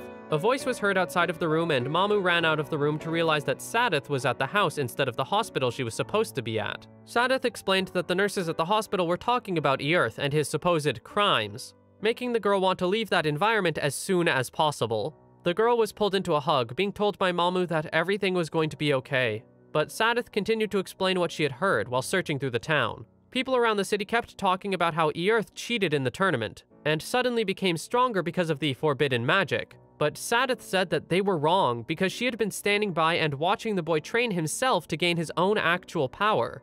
Mamu stared at the girl and looked down with a sad expression, knowing that Sadith was the only one who understood Earth, more than his mother ever could. Even if Mamu was too late to mend the relationship, she still wanted to see Earth again, asking Sadith for help with something. Meanwhile, fiancé, Fu, and rival walked down a hall with determined expressions, all having the same thought of wanting Earth to give them another chance as well. The boy himself asked Traynor how long it had been since they had started this journey, and the demon explained that it had been around 3 hours since they had started walking. The Demon King told the boy to stop complaining, as it was likely not going to be easy to find a city with all this forest, meaning that they would have to camp. Earth had been spoiled all of his life, remembering his life in a huge mansion and having a soft bed and food made by Sadith, while Traynor stared at the boy with eyes of disgust at his thoughts. They continued their walk while Earth would ask the demon if he knew how to camp, to which Traynor proudly confirmed. The boy's stomach growled, making him realize that he needed to prioritize food, and noticed a rabbit in the distance, immediately charging at it with a rabid expression. Earth kept trying again and again to catch the rabbit, but it kept dodging him until the boy was physically exhausted. Traynor tried to explain that Earth was at a disadvantage to capture the creature because of the unfamiliar environment, but the rabbit interrupted the lesson and gave a smirk to the angry boy. The Demon King decided to give some tips to Earth and help him be able to catch the little rabbit. One lesson later, and he had the stamina again to make his hunting attempt once again. He would need to grasp the terrain and determine the most efficient path, and figure out the fastest way to catch up to the rabbit, being given a sign by the Demon King on when and where to run and leap towards the small creature, finally grabbing it. Earth held the rabbit and yelled cries of joy until Traynor told him to gut it, shocking the boy greatly. It was something that they would need to do if they were truly going to eat it, but Earth somehow felt against the idea. Suddenly, 2 more rabbits poked their heads out from the bushes, and stared with sad eyes at the 3rd rabbit in Earth's hands. The boy felt caught in a dilemma only to feel bad and let the rabbit escape, causing the demon to start reprimanding the boy for losing what could have been their only source of food for another while. However, their one-sided argument would be cut short by the sound of a roar in the distance in the forest. Loud stomps that made the ground rumble came closer and closer as the boy stared forward, starting to sweat in worry as a new unfamiliar figure came out in front of the two. Its glowing eyes pierced through them while Earth was only left with thoughts of confusion on what monster had come into their presence. The large monster stood tall, towering over Earth and Traynor. The Demon King told the boy that this creature was a tribal ogre. Tribal ogres were monsters with extraordinary strength and high power, having a history of killing many people because of their temperament. Earth remembered how he was told as a kid that he would be eaten by said monsters if he wasn't a good child. But now he was face to face with one at this current moment. Traynor warned Earth to not challenge the ogre since they possessed top-class power among all monsters, causing the boy to start to wonder what would be his next move. The ogre looked up and asked if Earth was lost, causing the young boy to yell back in hesitation and tell the monster to stay back. Suddenly, the ogre's demeanor changed as he tried to reassure Earth that he wasn't going to fight or harm him. Earth felt as though this could be a trick, but Traynor knew that ogres didn't have enough intelligence to be able to lie like that. The monster suddenly asked if the boy wanted to come back to his place and have a meal, causing Earth to jump back in fear and paranoia because of the horror stories that he had read as a child. Traynor interrupted the boy's thoughts with an unamused look, telling Earth to calm down and listen to the ogre as he didn't have murderous intentions, and it was unlikely for the boy to find another chance of food. He tried to argue with the demon until the monster looked down at the ground with a sad expression, explaining how he was understanding of the fear that humans would have and apologizing for being so forward. Earth's eyes widened in surprise as he realized that he had made the mistake of letting his prejudice take over, something that he himself had experienced from other people after using the Demon King's techniques. The ogre turned away, starting to walk in a direction to show Earth where the nearest city was, until Earth shouted an apology, explaining that he had been on guard since he had never met an ogre before. His stomach had broken the moment as it growled loudly, making Earth embarrassed and causing the ogre to laugh heartily. The boy started to follow the tall creature through the dense forest as the two introduced themselves. Earth knew that he should keep his last name private, as it would likely cause problems, and his thoughts were interrupted by Akka calling the boy kind for not being scared of him like every other human he had met. They finally arrived at the ogre's cabin and Earth looked around, noticing the fire made by Akka and the decently organized living room. Akka quickly got prepared to start making the food while he wanted the boy to sit anywhere he wanted until the food was ready. The boy was bewildered by how different the inside of the cabin was from any Empire buildings he had seen, but Traynor explained that his architecture was not just exclusive to ogres, and how this house was also likely built by Akka himself. A fragrant smell filled the air as Akka walked back into the room and happily told Earth that the food was ready, setting the bowls and plate of meat on the table, while Earth stared in shock at how good the food looked. Akka gave the bewildered boy a fork as Earth immediately dug into the food, and was taken aback by how it was as delicious as it looked, starting to cry tears of joy from how everything seemed perfect. The ogre noticed the boy's expression, seeing the tears and taking the reaction the wrong way, starting to worry that the food was bad after all. Earth realized that he couldn't talk while his mouth was full of food, holding up a peace sign to distract Akka until he would swallow the food and admit that it was great. The boy explained why he was crying, omitting information but telling the truth about how he had ran away from home, and thought that he couldn't take care of himself on his own, and why eating Akka's food felt so warm to Earth. He couldn't go back. All the boy could do was move forward. Earth thanked the ogre and Akka gave a peace sign back as a sign of his own thanks, admitting that he hated fighting despite being an ogre and lived in the forest for over 10 years, in order to not scare off the humans. Akka called Earth a good guy, but Earth himself thought that the ogre was the real good guy there, feeling a sense of relatability toward the tall creature. Earth was then asked if he could teach the ogre about humans, Akka hoping that it could help him be friends with the young boy. Earth looked at the ground with a dark look for a moment and asked the ogre what he was talking about, before Earth looked back up with a smile and saying that they were already friends. Tears of joy started to fall down Akka's face as Earth started to tear up a little again, remembering how distant he had felt from everyone at the Empire and how he never had a friend to talk to on an equal footing. The next day, when the sun had risen, it was time for Earth to leave, and Akka told the boy the directions toward the nearest city. The young boy thanked the ogre for everything, asking him if he wanted anything when Earth would get to town. The ogre admitted that he wanted to try cake made by humans, wanting to try it at least once after what he had heard about it, such as how sweet and delicious it was. Just before Earth had left, Akka gave the boy a handmade talisman from his hometown to make the journey safer, and Earth was impressed by the detailed work. The two bid their goodbyes, and Earth was off. Earth ran through the forest, seemingly training himself on his own terms without Traynor telling him to. He explained to the Demon King that he wanted to remember how he ran yesterday after the rabbit and create his own course of action. Earth believed that he would have a gift for Akka and necessary equipment for himself by the end of the day. Or at least, that was the plan, until Traynor asked the boy if he even had any money, making Earth realize his problem. Once they arrived at the city, Earth tried to register as a hunter, but was immediately rejected since he hadn't graduated from the academy, nor even had an ID on him. The boy continued to beg, but the man at the desk said that such things were required for guilds to submit identities to the government. Earth knew that he couldn't be honest about his identity, or else the knights and his father would immediately be after him. A man behind him interrupted his thoughts and told the boy to get out of the way since he was holding up the line. Leaving the guild, Earth walked down the street with a sigh and tried to figure out what else he could do to make any money. Traynor started to complain about the way that humans worked, saying that skill should be way more important than legality. Some commotion was heard in the distance as Earth looked over to see a crowd of people cheering for someone. The boy moved through the people and noticed that 2 people were playing a game of Go, a board game with black and white stones to expand territory.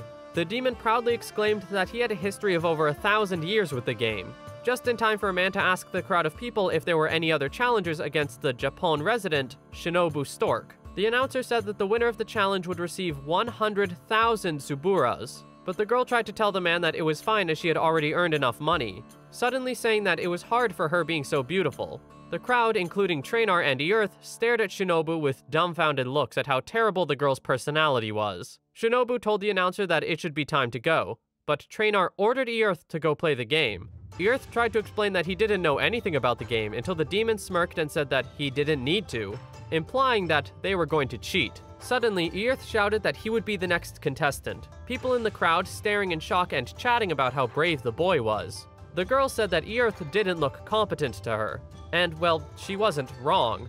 And then the game started. Trainer stood behind Earth with an evil grin as he told the boy what to do for his first move. The girl looked over the board and thought, hand wavering over the board until she had a look of horror and desperation. Earth wondered what was going on as Trainer stared with enjoyment at the girl's fear as she tried to figure out a move that would not lead to her downfall. Yet all of her efforts were to no avail, as Shinobu felt as though her defenses were being broken down at that moment from just that one move. Seconds after the game had started, the girl decided to concede without even making a move, head hanging low while the crowd cheered in awe. They gave him the money as promised, but before Earth could go, the girl grabbed his arm and asked for another round as it had been so long since she had lost to someone her own age. A blush on her face. Trainer was not against the idea since he had fun and just wanted to win another game. But Earth didn't want to spend another second with this girl. Shinobu suddenly asked to come along and held onto Earth's arm with a desperate look, saying that he would be able to hang out with a cute girl. Out of nowhere, something had flown out of the girl's chest and fell to the ground, making her start to sweat as Earth stared in confusion. She ran over to grab it and put it back where it came from, smiling at Earth before sprinting off. After whatever that was, Earth made his way to a store that sold cake, ready to find a gift for Aka. He didn't know which to get, so he just asked the lady for one of every cake, but Trainer told the boy that he couldn't spend so much money in such a little time.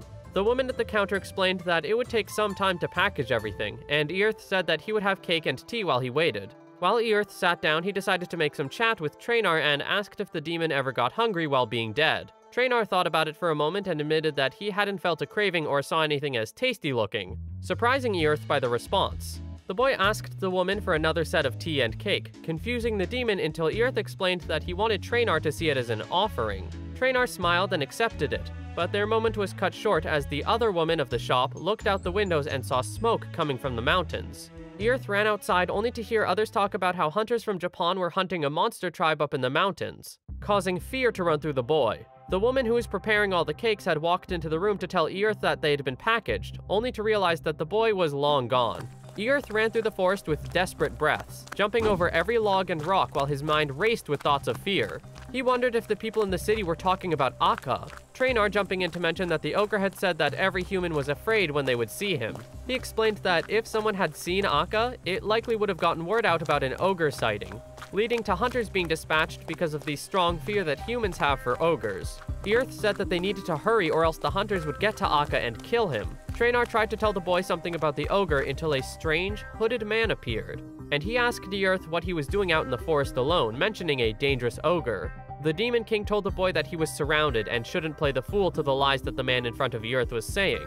Earth asked what the hunters had done with the ogre, only for the hooded man to say that they had killed it and would kill any others if there were several, starting to explain what would happen if such monsters were left alone. In the past, the Demon King's army had used hundreds of thousands of demons and monsters, with ogres being the one who would cause the most destruction on humans in the front line. Once the Demon King was defeated, remnants of his army had spread across the world in hiding. Yet they still sharpened their fangs in order to exterminate humans like they did in the war.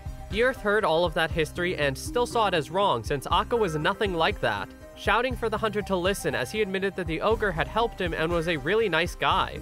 The hooded man scoffed and called the words nonsense, causing Earth to charge forward and swipe at the man's wrist, yelling at him that he was committing murder. The man suddenly disappeared into smoke, confusing Earth until he was struck in the back as a girl landed on the ground, asking what the boy was doing. This girl was the same girl that Earth had won against earlier, Shinobu. More hunters came out of hiding and asked if she knew the kid, to which she said they met a little back in the city. They were all about to walk away and leave Earth there, assuming he had fallen unconscious from the hit, until he immediately got back up, feeling ready to fight once more. If he hadn't shifted his body in that moment, he actually would have blacked out. Shinobu did not feel like fighting the boy, but Earth said that he was going to get through as many hunters as he needed if it meant protecting Akka. The hunter that Earth was originally talking to had felt the need to be the first one to fight Earth, taking out his 2 swords and using a Japan art, Flowing Run, Trainar watching from afar.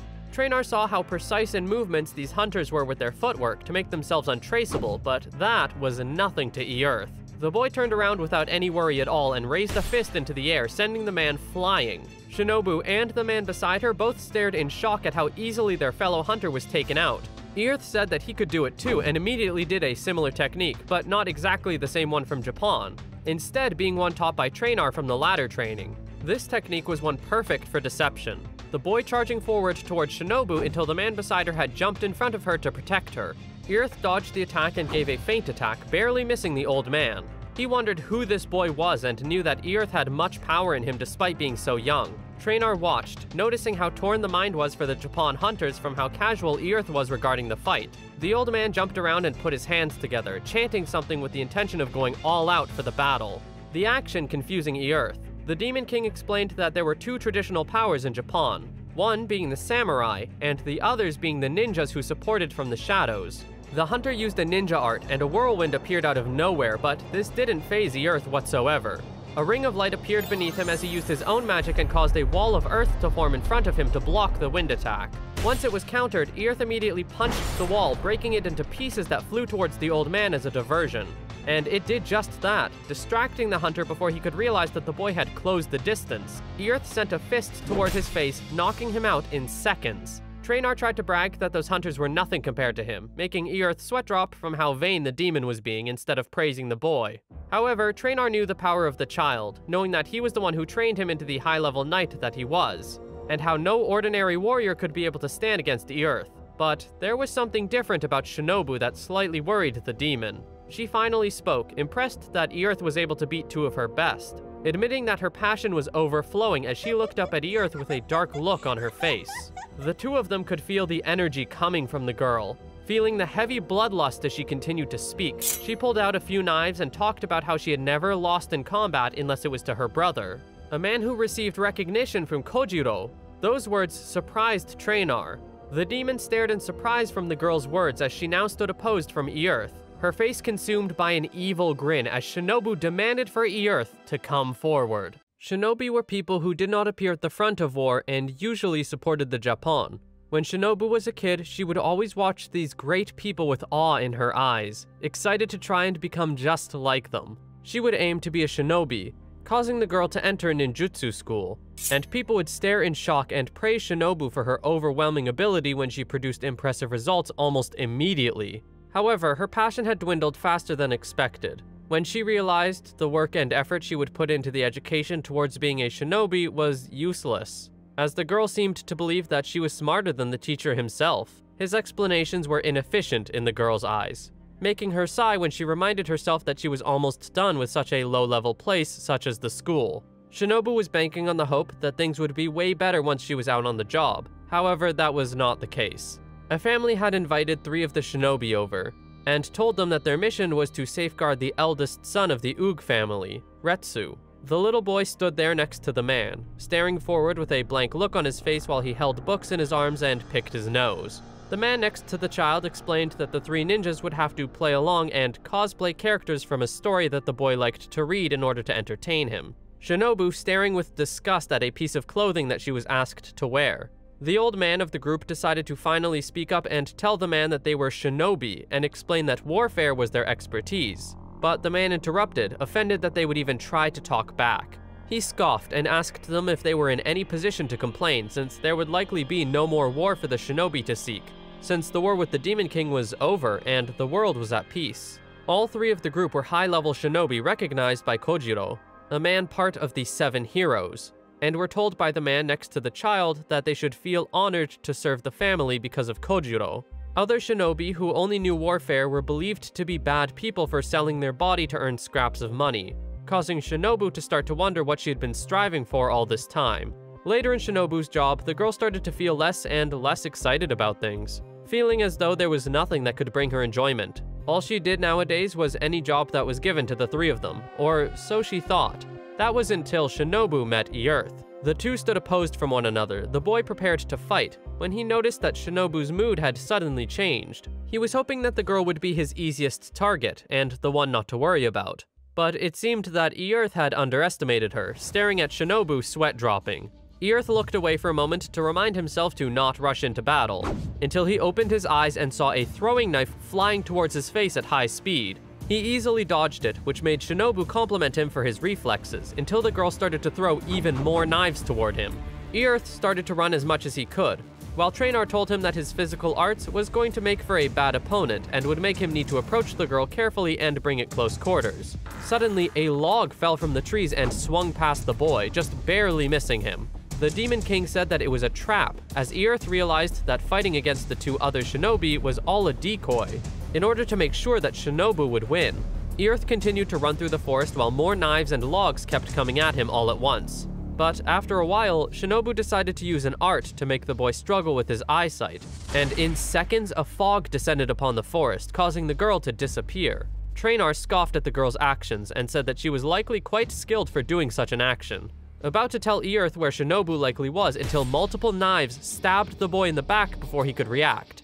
He ripped them out of his back and cursed, summoning lightning magic and sending it into the direction that the knives came from, but to no luck did it hit. The Demon King explained that shinobi are constantly on the move, and would not be able to be hit if a person were to attack randomly, as it would just consume magic and energy. As Earth yelled at Shinobu to fight fair, Trainor knew that the boy had been very fortunate up until now, since the previous enemies either underestimated the boy or became a scapegoat. In a real battle, the circumstances did not hold clear rules because it was known that dead men hold no tails when the survivor was justice. Trainor realized that Earth was likely reaching a limit and needed to give the boy some help while he continued to run through the forest in desperation to find a counterattack. He needed to find a way to blow the fog away. Meanwhile, Shinobu continued to run as she observed Earth, wondering if the boy had more endurance than most, but believed that she would still win in the end. Shinobu felt as though Earth was not going to be enough to restore her passion, stopping in place and saying that she was going to get things over with. Putting her hands together for a ninja art, the girl sent stones flying towards Earth's direction. But the boy had not given up so easily. Earth aimed his fist to the sky and used the Great Demon's spiral technique in order to send everything flying, including the trees and fog. In seconds, it seemed as though the entire forest was gone, leaving Shinobu out in the open while she stared with shock. She turned around, trying to find a place to hide until Earth charged forward, sending a fist flying towards the girl's face as she realized that there was no chance of her winning anymore. Shinobu's heart started to beat faster as the passion in her burned brightly, ready to die, until the boy stopped just inches away from her face and said it was over. As he walked away, Shinobu yelled at him to stop messing around, asking if she was not worthy of being finished off. Earth, however, responded that he didn't kill her because her good looks would be wasted, causing her to blush wildly. Trainor asked Earth if he had never hit a woman before, but the boy didn't respond while the two walked away from the still blushing girl. As Earth ran through the forest, he was being chased by someone trying to get his attention. It was Shinobu. She continued running after the boy, asking hundreds of questions about himself as if it were an interview, since she wanted to talk to Earth. Earth, however, was not very into the idea, sweat dropping when he was wondering why she was following him. Shinobu didn't answer his question and instead started to introduce herself in more detail before explaining what her type was, admitting that her type was Earth all of a sudden. Trainor said that Shinobu was beyond his understanding and wondered what changed the girl's mind. But Earth did not have a clue either, despite being a human himself. Earth didn't know how to feel about Shinobu since she originally wanted to hurt him badly and tried to get rid of Akka before suddenly acting like a different person in such a short amount of time.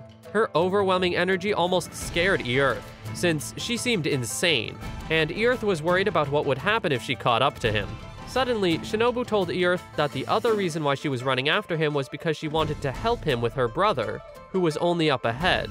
He was supposedly a lot stronger than Shinobu herself and was a genius recognized by Kojiro of the 7 heroes, who even Earth couldn't win against. The boy grit his teeth when he was reminded about geniuses and the 7 heroes, remembering the people who he tried to escape from, but he pushed those thoughts away and continued to move forward. Light shined through the trees when they all realized that they were exiting the forest, only to stumble upon the remains of the house that Akka once lived in, only fire and ashes in its place. Traynor sighed as he knew that this situation was likely to happen, knowing that humans could never truly defeat an ogre. Earth stared with horror as the fire continued to consume the area around the ashes.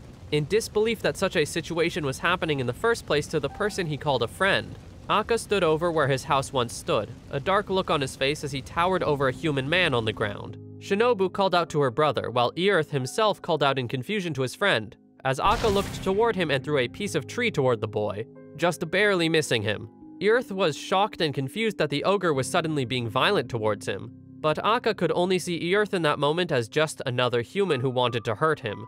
Screaming in anger and fear, Traynor explained that a raging ogre had no restraint, meaning that Akka no longer had control over himself after Shinobu's brother had set fire to his house, bringing out Akka's full wrath as an ogre.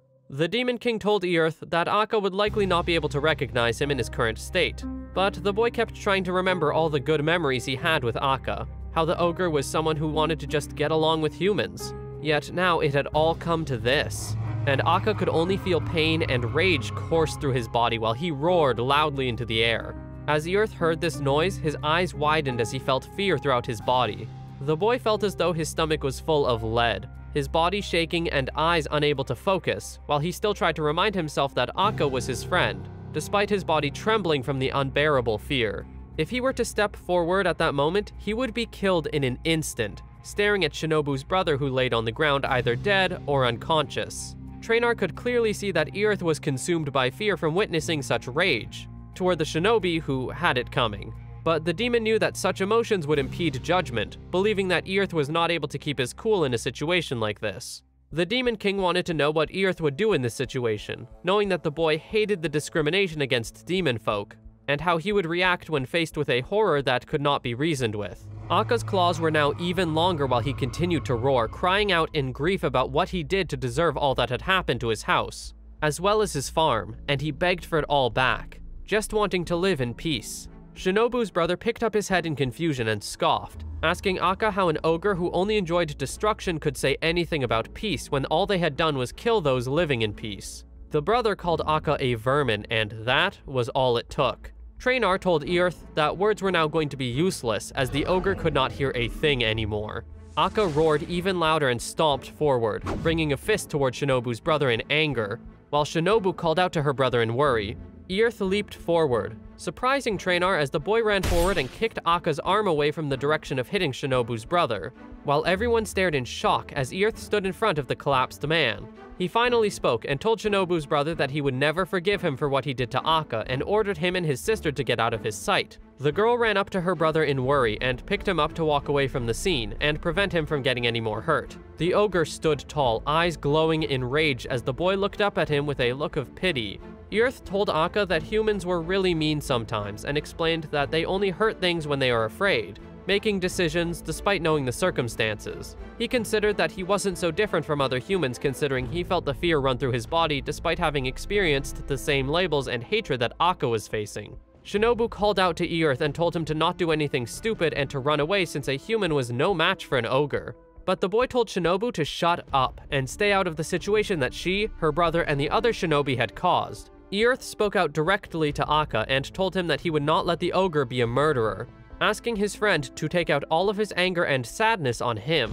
A fist was quickly sent toward Earth's direction as the one-sided battle would begin, Shinobu and her brother watching from afar with confusion. Her brother wondered what the boy was talking about when he said that he was friends with the ogre, and Shinobu didn't have an answer herself. She knew that she was going to drag the boy away and run away from the ogre, but it was true that she and the other shinobi were the ones who had caused this. Earth continued to dodge every attack from Akka as trees continued to be damaged throughout the forest, the boy knowing that he would die in an instant if he were to take a hit like that. He realized that Akka had seemingly been attacking more intensely than earlier, to which Traynor theorized that it was likely because the ogre was starting to get annoyed with Earth darting around the attacks. The Demon King knew that it was only going to get worse from here, but Earth didn't want to hurt his friend. Traynor reminded the boy that he said he would take on Akka's anger and sadness to save the ogre from being drenched in sadness and despair. As Earth hid behind a tree, the demon told him that the answer to the situation was the heart, rather than winning or losing as long as Earth's feelings would push through. Earth realized what to do as his eyes widened and he stepped out from his hiding place, shocking Shinobu as she screamed to ask what he was doing. The boy walked in front of Akka and stood in place, looking up at the ogre with a determined expression as he loomed over the boy. A fist came straight to Earth's head, but the boy did not falter and took it head on, literally. The blow connected with Earth's forehead as the boy yelled that he wouldn't run away, using his magic to lessen the blow as Shinobu stared with shock, wondering if the ogre was in pain. Akka growled and grunted for an unknown reason as Traynor watched with a hint of worry. He knew that the forehead was the hardest part of the human body, and the breakthrough ability can be used to strengthen certain parts of the body to stop even an ogre's hand. Earth felt a small bit of blood drip from his forehead as he struggled to get up, feeling as though his head was going to crack open. Despite it all, he was hoping to get Akka to release his anger and have the real him come back. Traynor knew how dangerous the situation would be, because if Akka's fist deviated from Earth's forehead even a little, the boy's head would be completely crushed and destroyed. The key in this situation was visual acuity, reflexes, and a strong heart that could resist the temptation of fear. Another fist to the head from Akka, and Earth took it once more, yelling out that he was sorry that the ogre had worked so hard to build his house, and grew an entire farm only for it all to be taken away in seconds.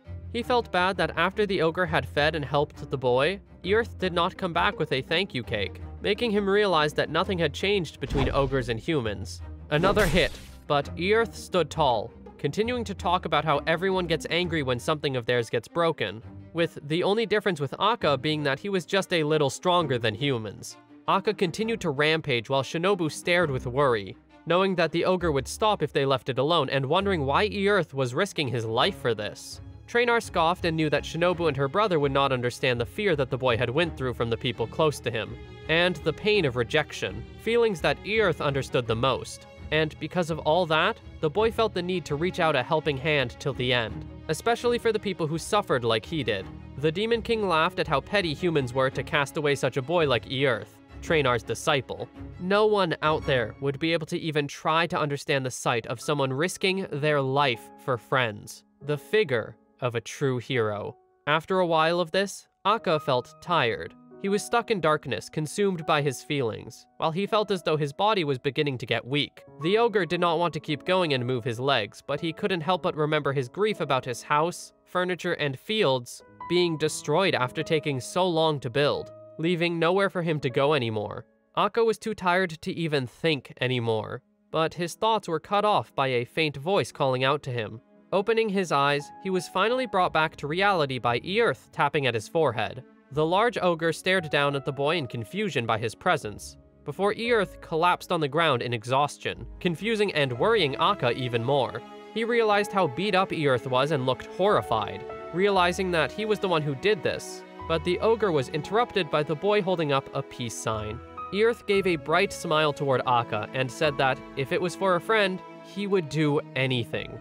Akka teared up and asked why Earth would do that for a person like him, having only met the previous day and the fact that Akka was an ogre. The boy hummed in thought and remembered all of the people in his past who only looked down on him as the son of a hero, until Earth remembered the memory of Akka seeing Earth for who he was and complimenting the boy for his own person. That one moment was enough for Earth to do so much for someone he didn't know that well.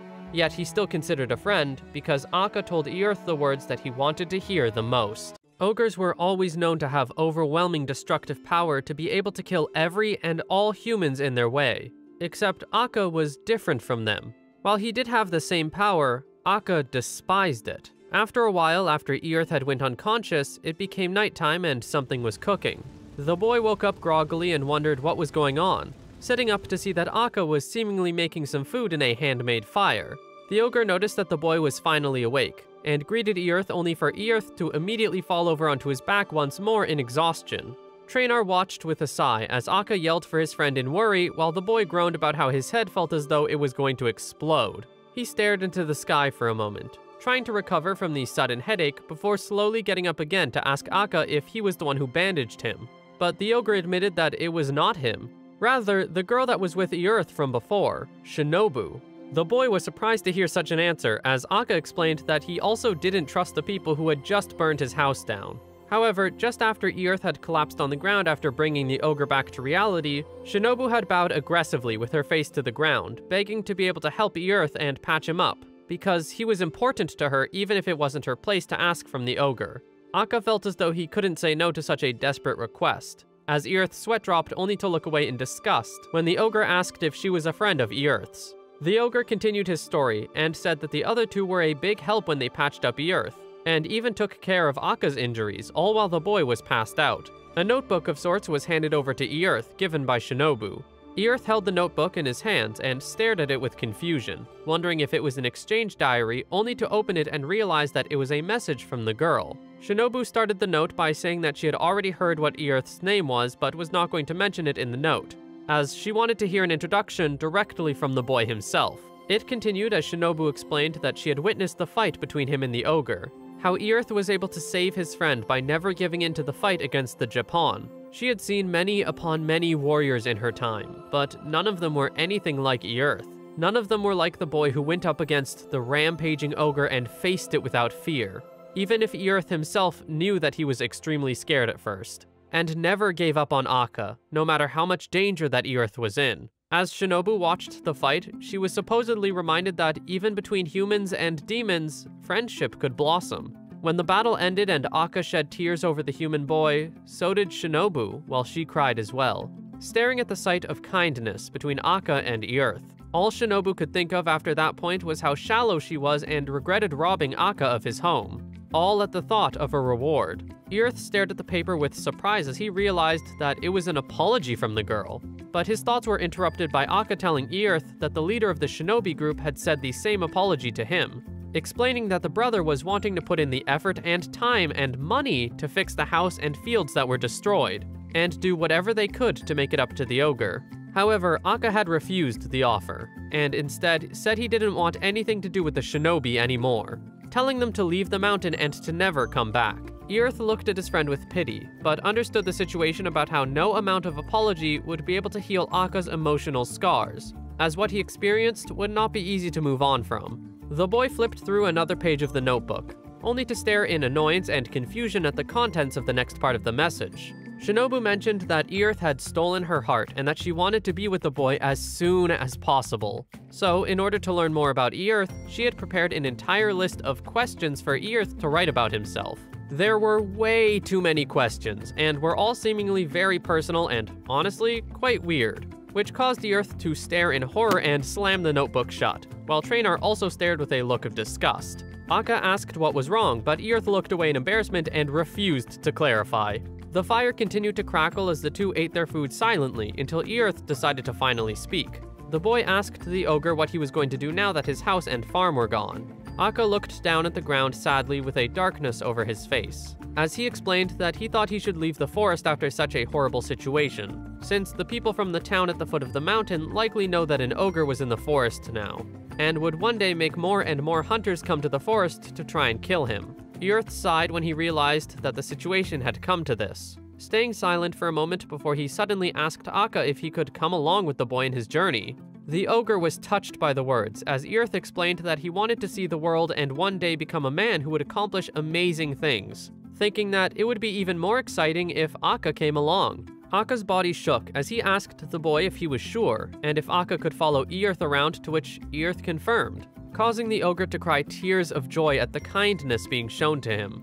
The two chatted even more throughout the night as Akka felt touched by everything that Earth had done for him, internally thanking the boy for becoming friends with the ogre and saving him. The next day, Earth slowly woke up as the sun shined through the forest trees. He got up and realized how high the sun was in the sky and asked if it was morning, but Trainer said that it was already midday. The boy stretched as he groaned about how he slept too much, and looked around in confusion as Earth wondered where Akka was, until he noticed a paper on the ground next to him. Once he picked it up, Earth read that it was addressed to him from Akka. Trainer looked away as the boy read the note, as Akka started to apologize for what had happened, and explained that he couldn't come along with the boy. Earth's eyes widened in shock, reading the rest in confusion, as Akka admitted that he was a soldier in the Demon King's army during the war. When the ogre was a kid, he did not live in an ogre village.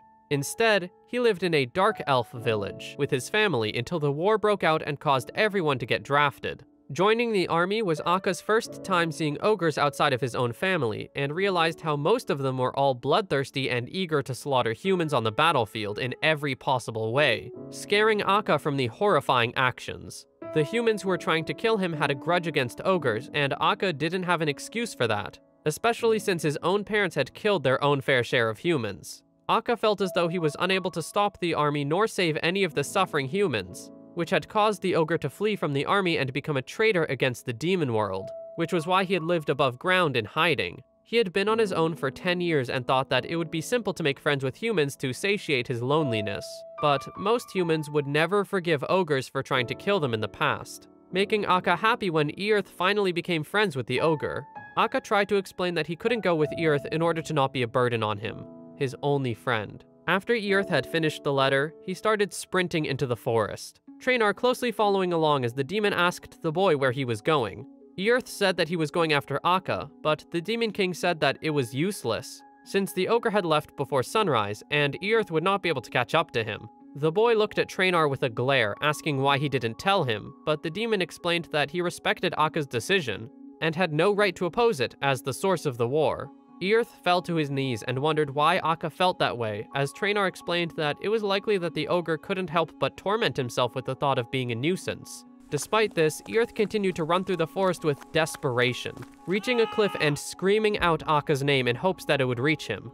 The ogre himself was already miles and miles away, but as if he heard Earth's call, Akka turned around and gave a peace sign with a sad smile. Meanwhile, in the Empire, Fiancée was yelling at her father, the king, and begging him to reconsider his actions about Earth, due to how the entire city was treating the boy like a criminal. People around the Empire had no forgiveness or open-mindedness towards the situation with Earth, as they wanted him to either be locked up for life or executed. Fiancée continued to explain that she didn't see the need for such a situation, but her father said that there was nothing he could do about the feelings of everyone in the Empire. The girl continued to try and beg him, but he tried to tell the girl that she didn't understand what the Demon King's army did to humans. How many people's families, friends, lovers, and loved ones were all murdered by the army, leaving the survivors having their entire lives being taken away from them. Fiancée's father still remembered that fear and anger as if it were yesterday. But Fiancée herself said that Earth was not in the Demon King's army,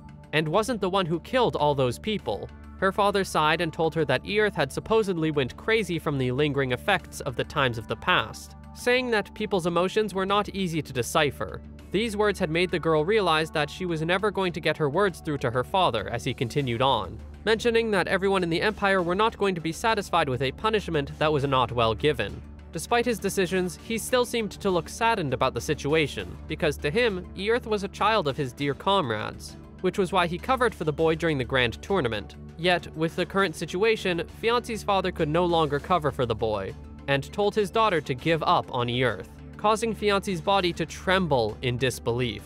Outside of the room, Fu and Rival were standing opposed to each other, leaning on opposite walls as Fu asked the long-haired man if he remembered about how the whole group played as heroes during their childhood. Rival was confused as to why that question was being asked all of a sudden, until Fu explained how Earth always led the group forward and seemed to be a beacon of light to all of them, always telling them that they would be heroes that surpassed their parents. Fu laughed sadly at the memory, thinking about how the optimism from Earth was a big thing to think about at their current moment. However, Earth was always so upbeat and dependable back then, which made the rest of the group feel as though they could accomplish things as well just by hearing these positive words. Fu asked Rival if he felt the same, but he only scoffed as a response and said that they were past that now. Rival said that he believed Earth would lead the group until the end, but it seemed as though the power difference had grown so much and made things change, leaving the boy they used to admire behind as he tried so hard to catch up. Fu knew what had happened, but he was happy to see how much Earth had changed for the better, remembering how they were always together so much as kids. Things had changed as everyone, including Fu, became more and more focused on themselves, causing conversations with Earth to fade and making it known that no one from Earth's childhood really knew a thing about the boy now. Fiancée had left the room with a dark and angry look on her face, as Fu had already guessed what had happened. He was right, as the girl explained that Earth's punishment was not going to change, and how her father felt as though he couldn't calm the people's anger. Concern appeared on Fu's face as he was about to guess what would happen to Earth if he was found. But the boy was cut off by Fiancée shouting about how she wasn't going to let it happen, Earth simply meant too much to the girl, and she was going to do all that she could to protect the boy, even if the entire country turned on him. Fu was about to respond until a knight had suddenly ran toward the group and told the princess that someone was there that wanted to see her immediately. Hiro, Earth's father, was still replaying that moment at the grand tournament in his head. He continued to remember the emotional words that his son told him about how he had been in so much pain and didn't want to be his kid anymore. Hiro's thoughts were interrupted by someone calling out to the man, and he was brought back to reality. Standing in a forest with the other knights, who were still trying to look for any sign of where Earth may be, the knight in front of him explained that the hole that Earth had dug during his escape had been blocked part way and was unknown on where it continued, causing knights to have to investigate every nearby city for any more information, but there were no leads at that moment. Hiro sighed and just told them to keep looking, as Earth likely hadn't gotten far due to the magic power he had, suggesting that they should stay above ground for now. However, Hiro knew that his perception of his son was wrong. During the grand tournament, Earth had displayed skills that would make a normal person run out of magic so quickly, and yet he still had enough magic left to run away. But Hiro was still in denial and just hoped that he hadn't gone far. He sighed and dismissed his own denial quickly, knowing that he didn't know anything about his son or his son's strength. There was no trickery in the martial arts that he'd used against Rival, completely of his own ability. Yet, Hiro continued to deny his son of his growth. Hiro scoffed and grabbed at his cloak, gritting his teeth as he asked himself why he didn't listen to Earth back then about his problems and ambitions. If he had just listened, maybe he wouldn't have lost Earth. Hiro's thoughts of guilt were interrupted by a knight desperately running up to him with an urgent message from the capital. He thought it might have been about Earth, but the knight explained that Fiancé, Fu, and Rival have all gone missing. In the Empire, Mamu looked in front of her at the other cloaked people and was surprised at how big the group was. Fiancé, Rival, Fu, and Sadith all stood with determined looks on their faces and cloaks hiding their bodies. Mamu tried to tell Fiancé that she was the princess of the Empire and didn't need to come with. However, the girl immediately cut off the woman, explaining that she was more capable than any knight in the land, and that she wanted to see Earth herself and not have to continue waiting around in the palace. Mamu tried to tell the girl otherwise again, but Fu jumped in and said that while there was no way for them to know how Earth felt about it, he was an important friend to all of them, and that was why they all had to come. The short boy asked Rival for confirmation, but the long-haired man just scoffed in response. Sadith spoke with a tired smile and said that it seemed as though everyone was on the same page. Everyone having the same desire of wanting to see Earth again and to properly understand him as a person. The maid held a hand over her chest and said that she was not going to make a mistake this time, and Mamu agreed. Mamu threw her arm out and announced to everyone in the alley, asking if they were ready, before telling them that they were going to be outside the capital and she could not guarantee the protection of everyone. She asked one last time if they were all prepared for the journey, and all of them agreed, setting off for what was to be ahead. After Earth had calmed down, he had gotten dressed and started to walk in a certain direction, not saying a word while Traynor was confused. They continued to walk in silence through the forest, until the demon started to tell a story of the past. Long ago, Earth's own father and the other 7 heroes too dreamed of a world where humans and demons were equal and not have to worry about the barriers of race. However, such things were sadly not possible, as differences in culture and values were inevitable, leading to conflict amongst the species. Earth grit his teeth and asked the demon if that meant that what he did was for nothing, but Traynor said that wasn't the case. The boy's actions did save Akka and granted his only wish, being his friend, which alone provided a great deal of emotional strength. Earth still was upset and tried to say that his short friendship with the ogre changed nothing, and the Demon King agreed, until he recommended that Earth should remember what happened with the ogre and grow stronger while he would mourn, to remember how he would feel as he traveled across the world and be able to find clues to answer Earth's questions, an answer that Hiro never received. These words had reached the boy as he stood up straight, realizing what he was going to do now. For now, even if Earth could only accomplish small things, his experiences and passion do not lie, as this world was about to vastly change. The tales of Earth's growth were not over yet.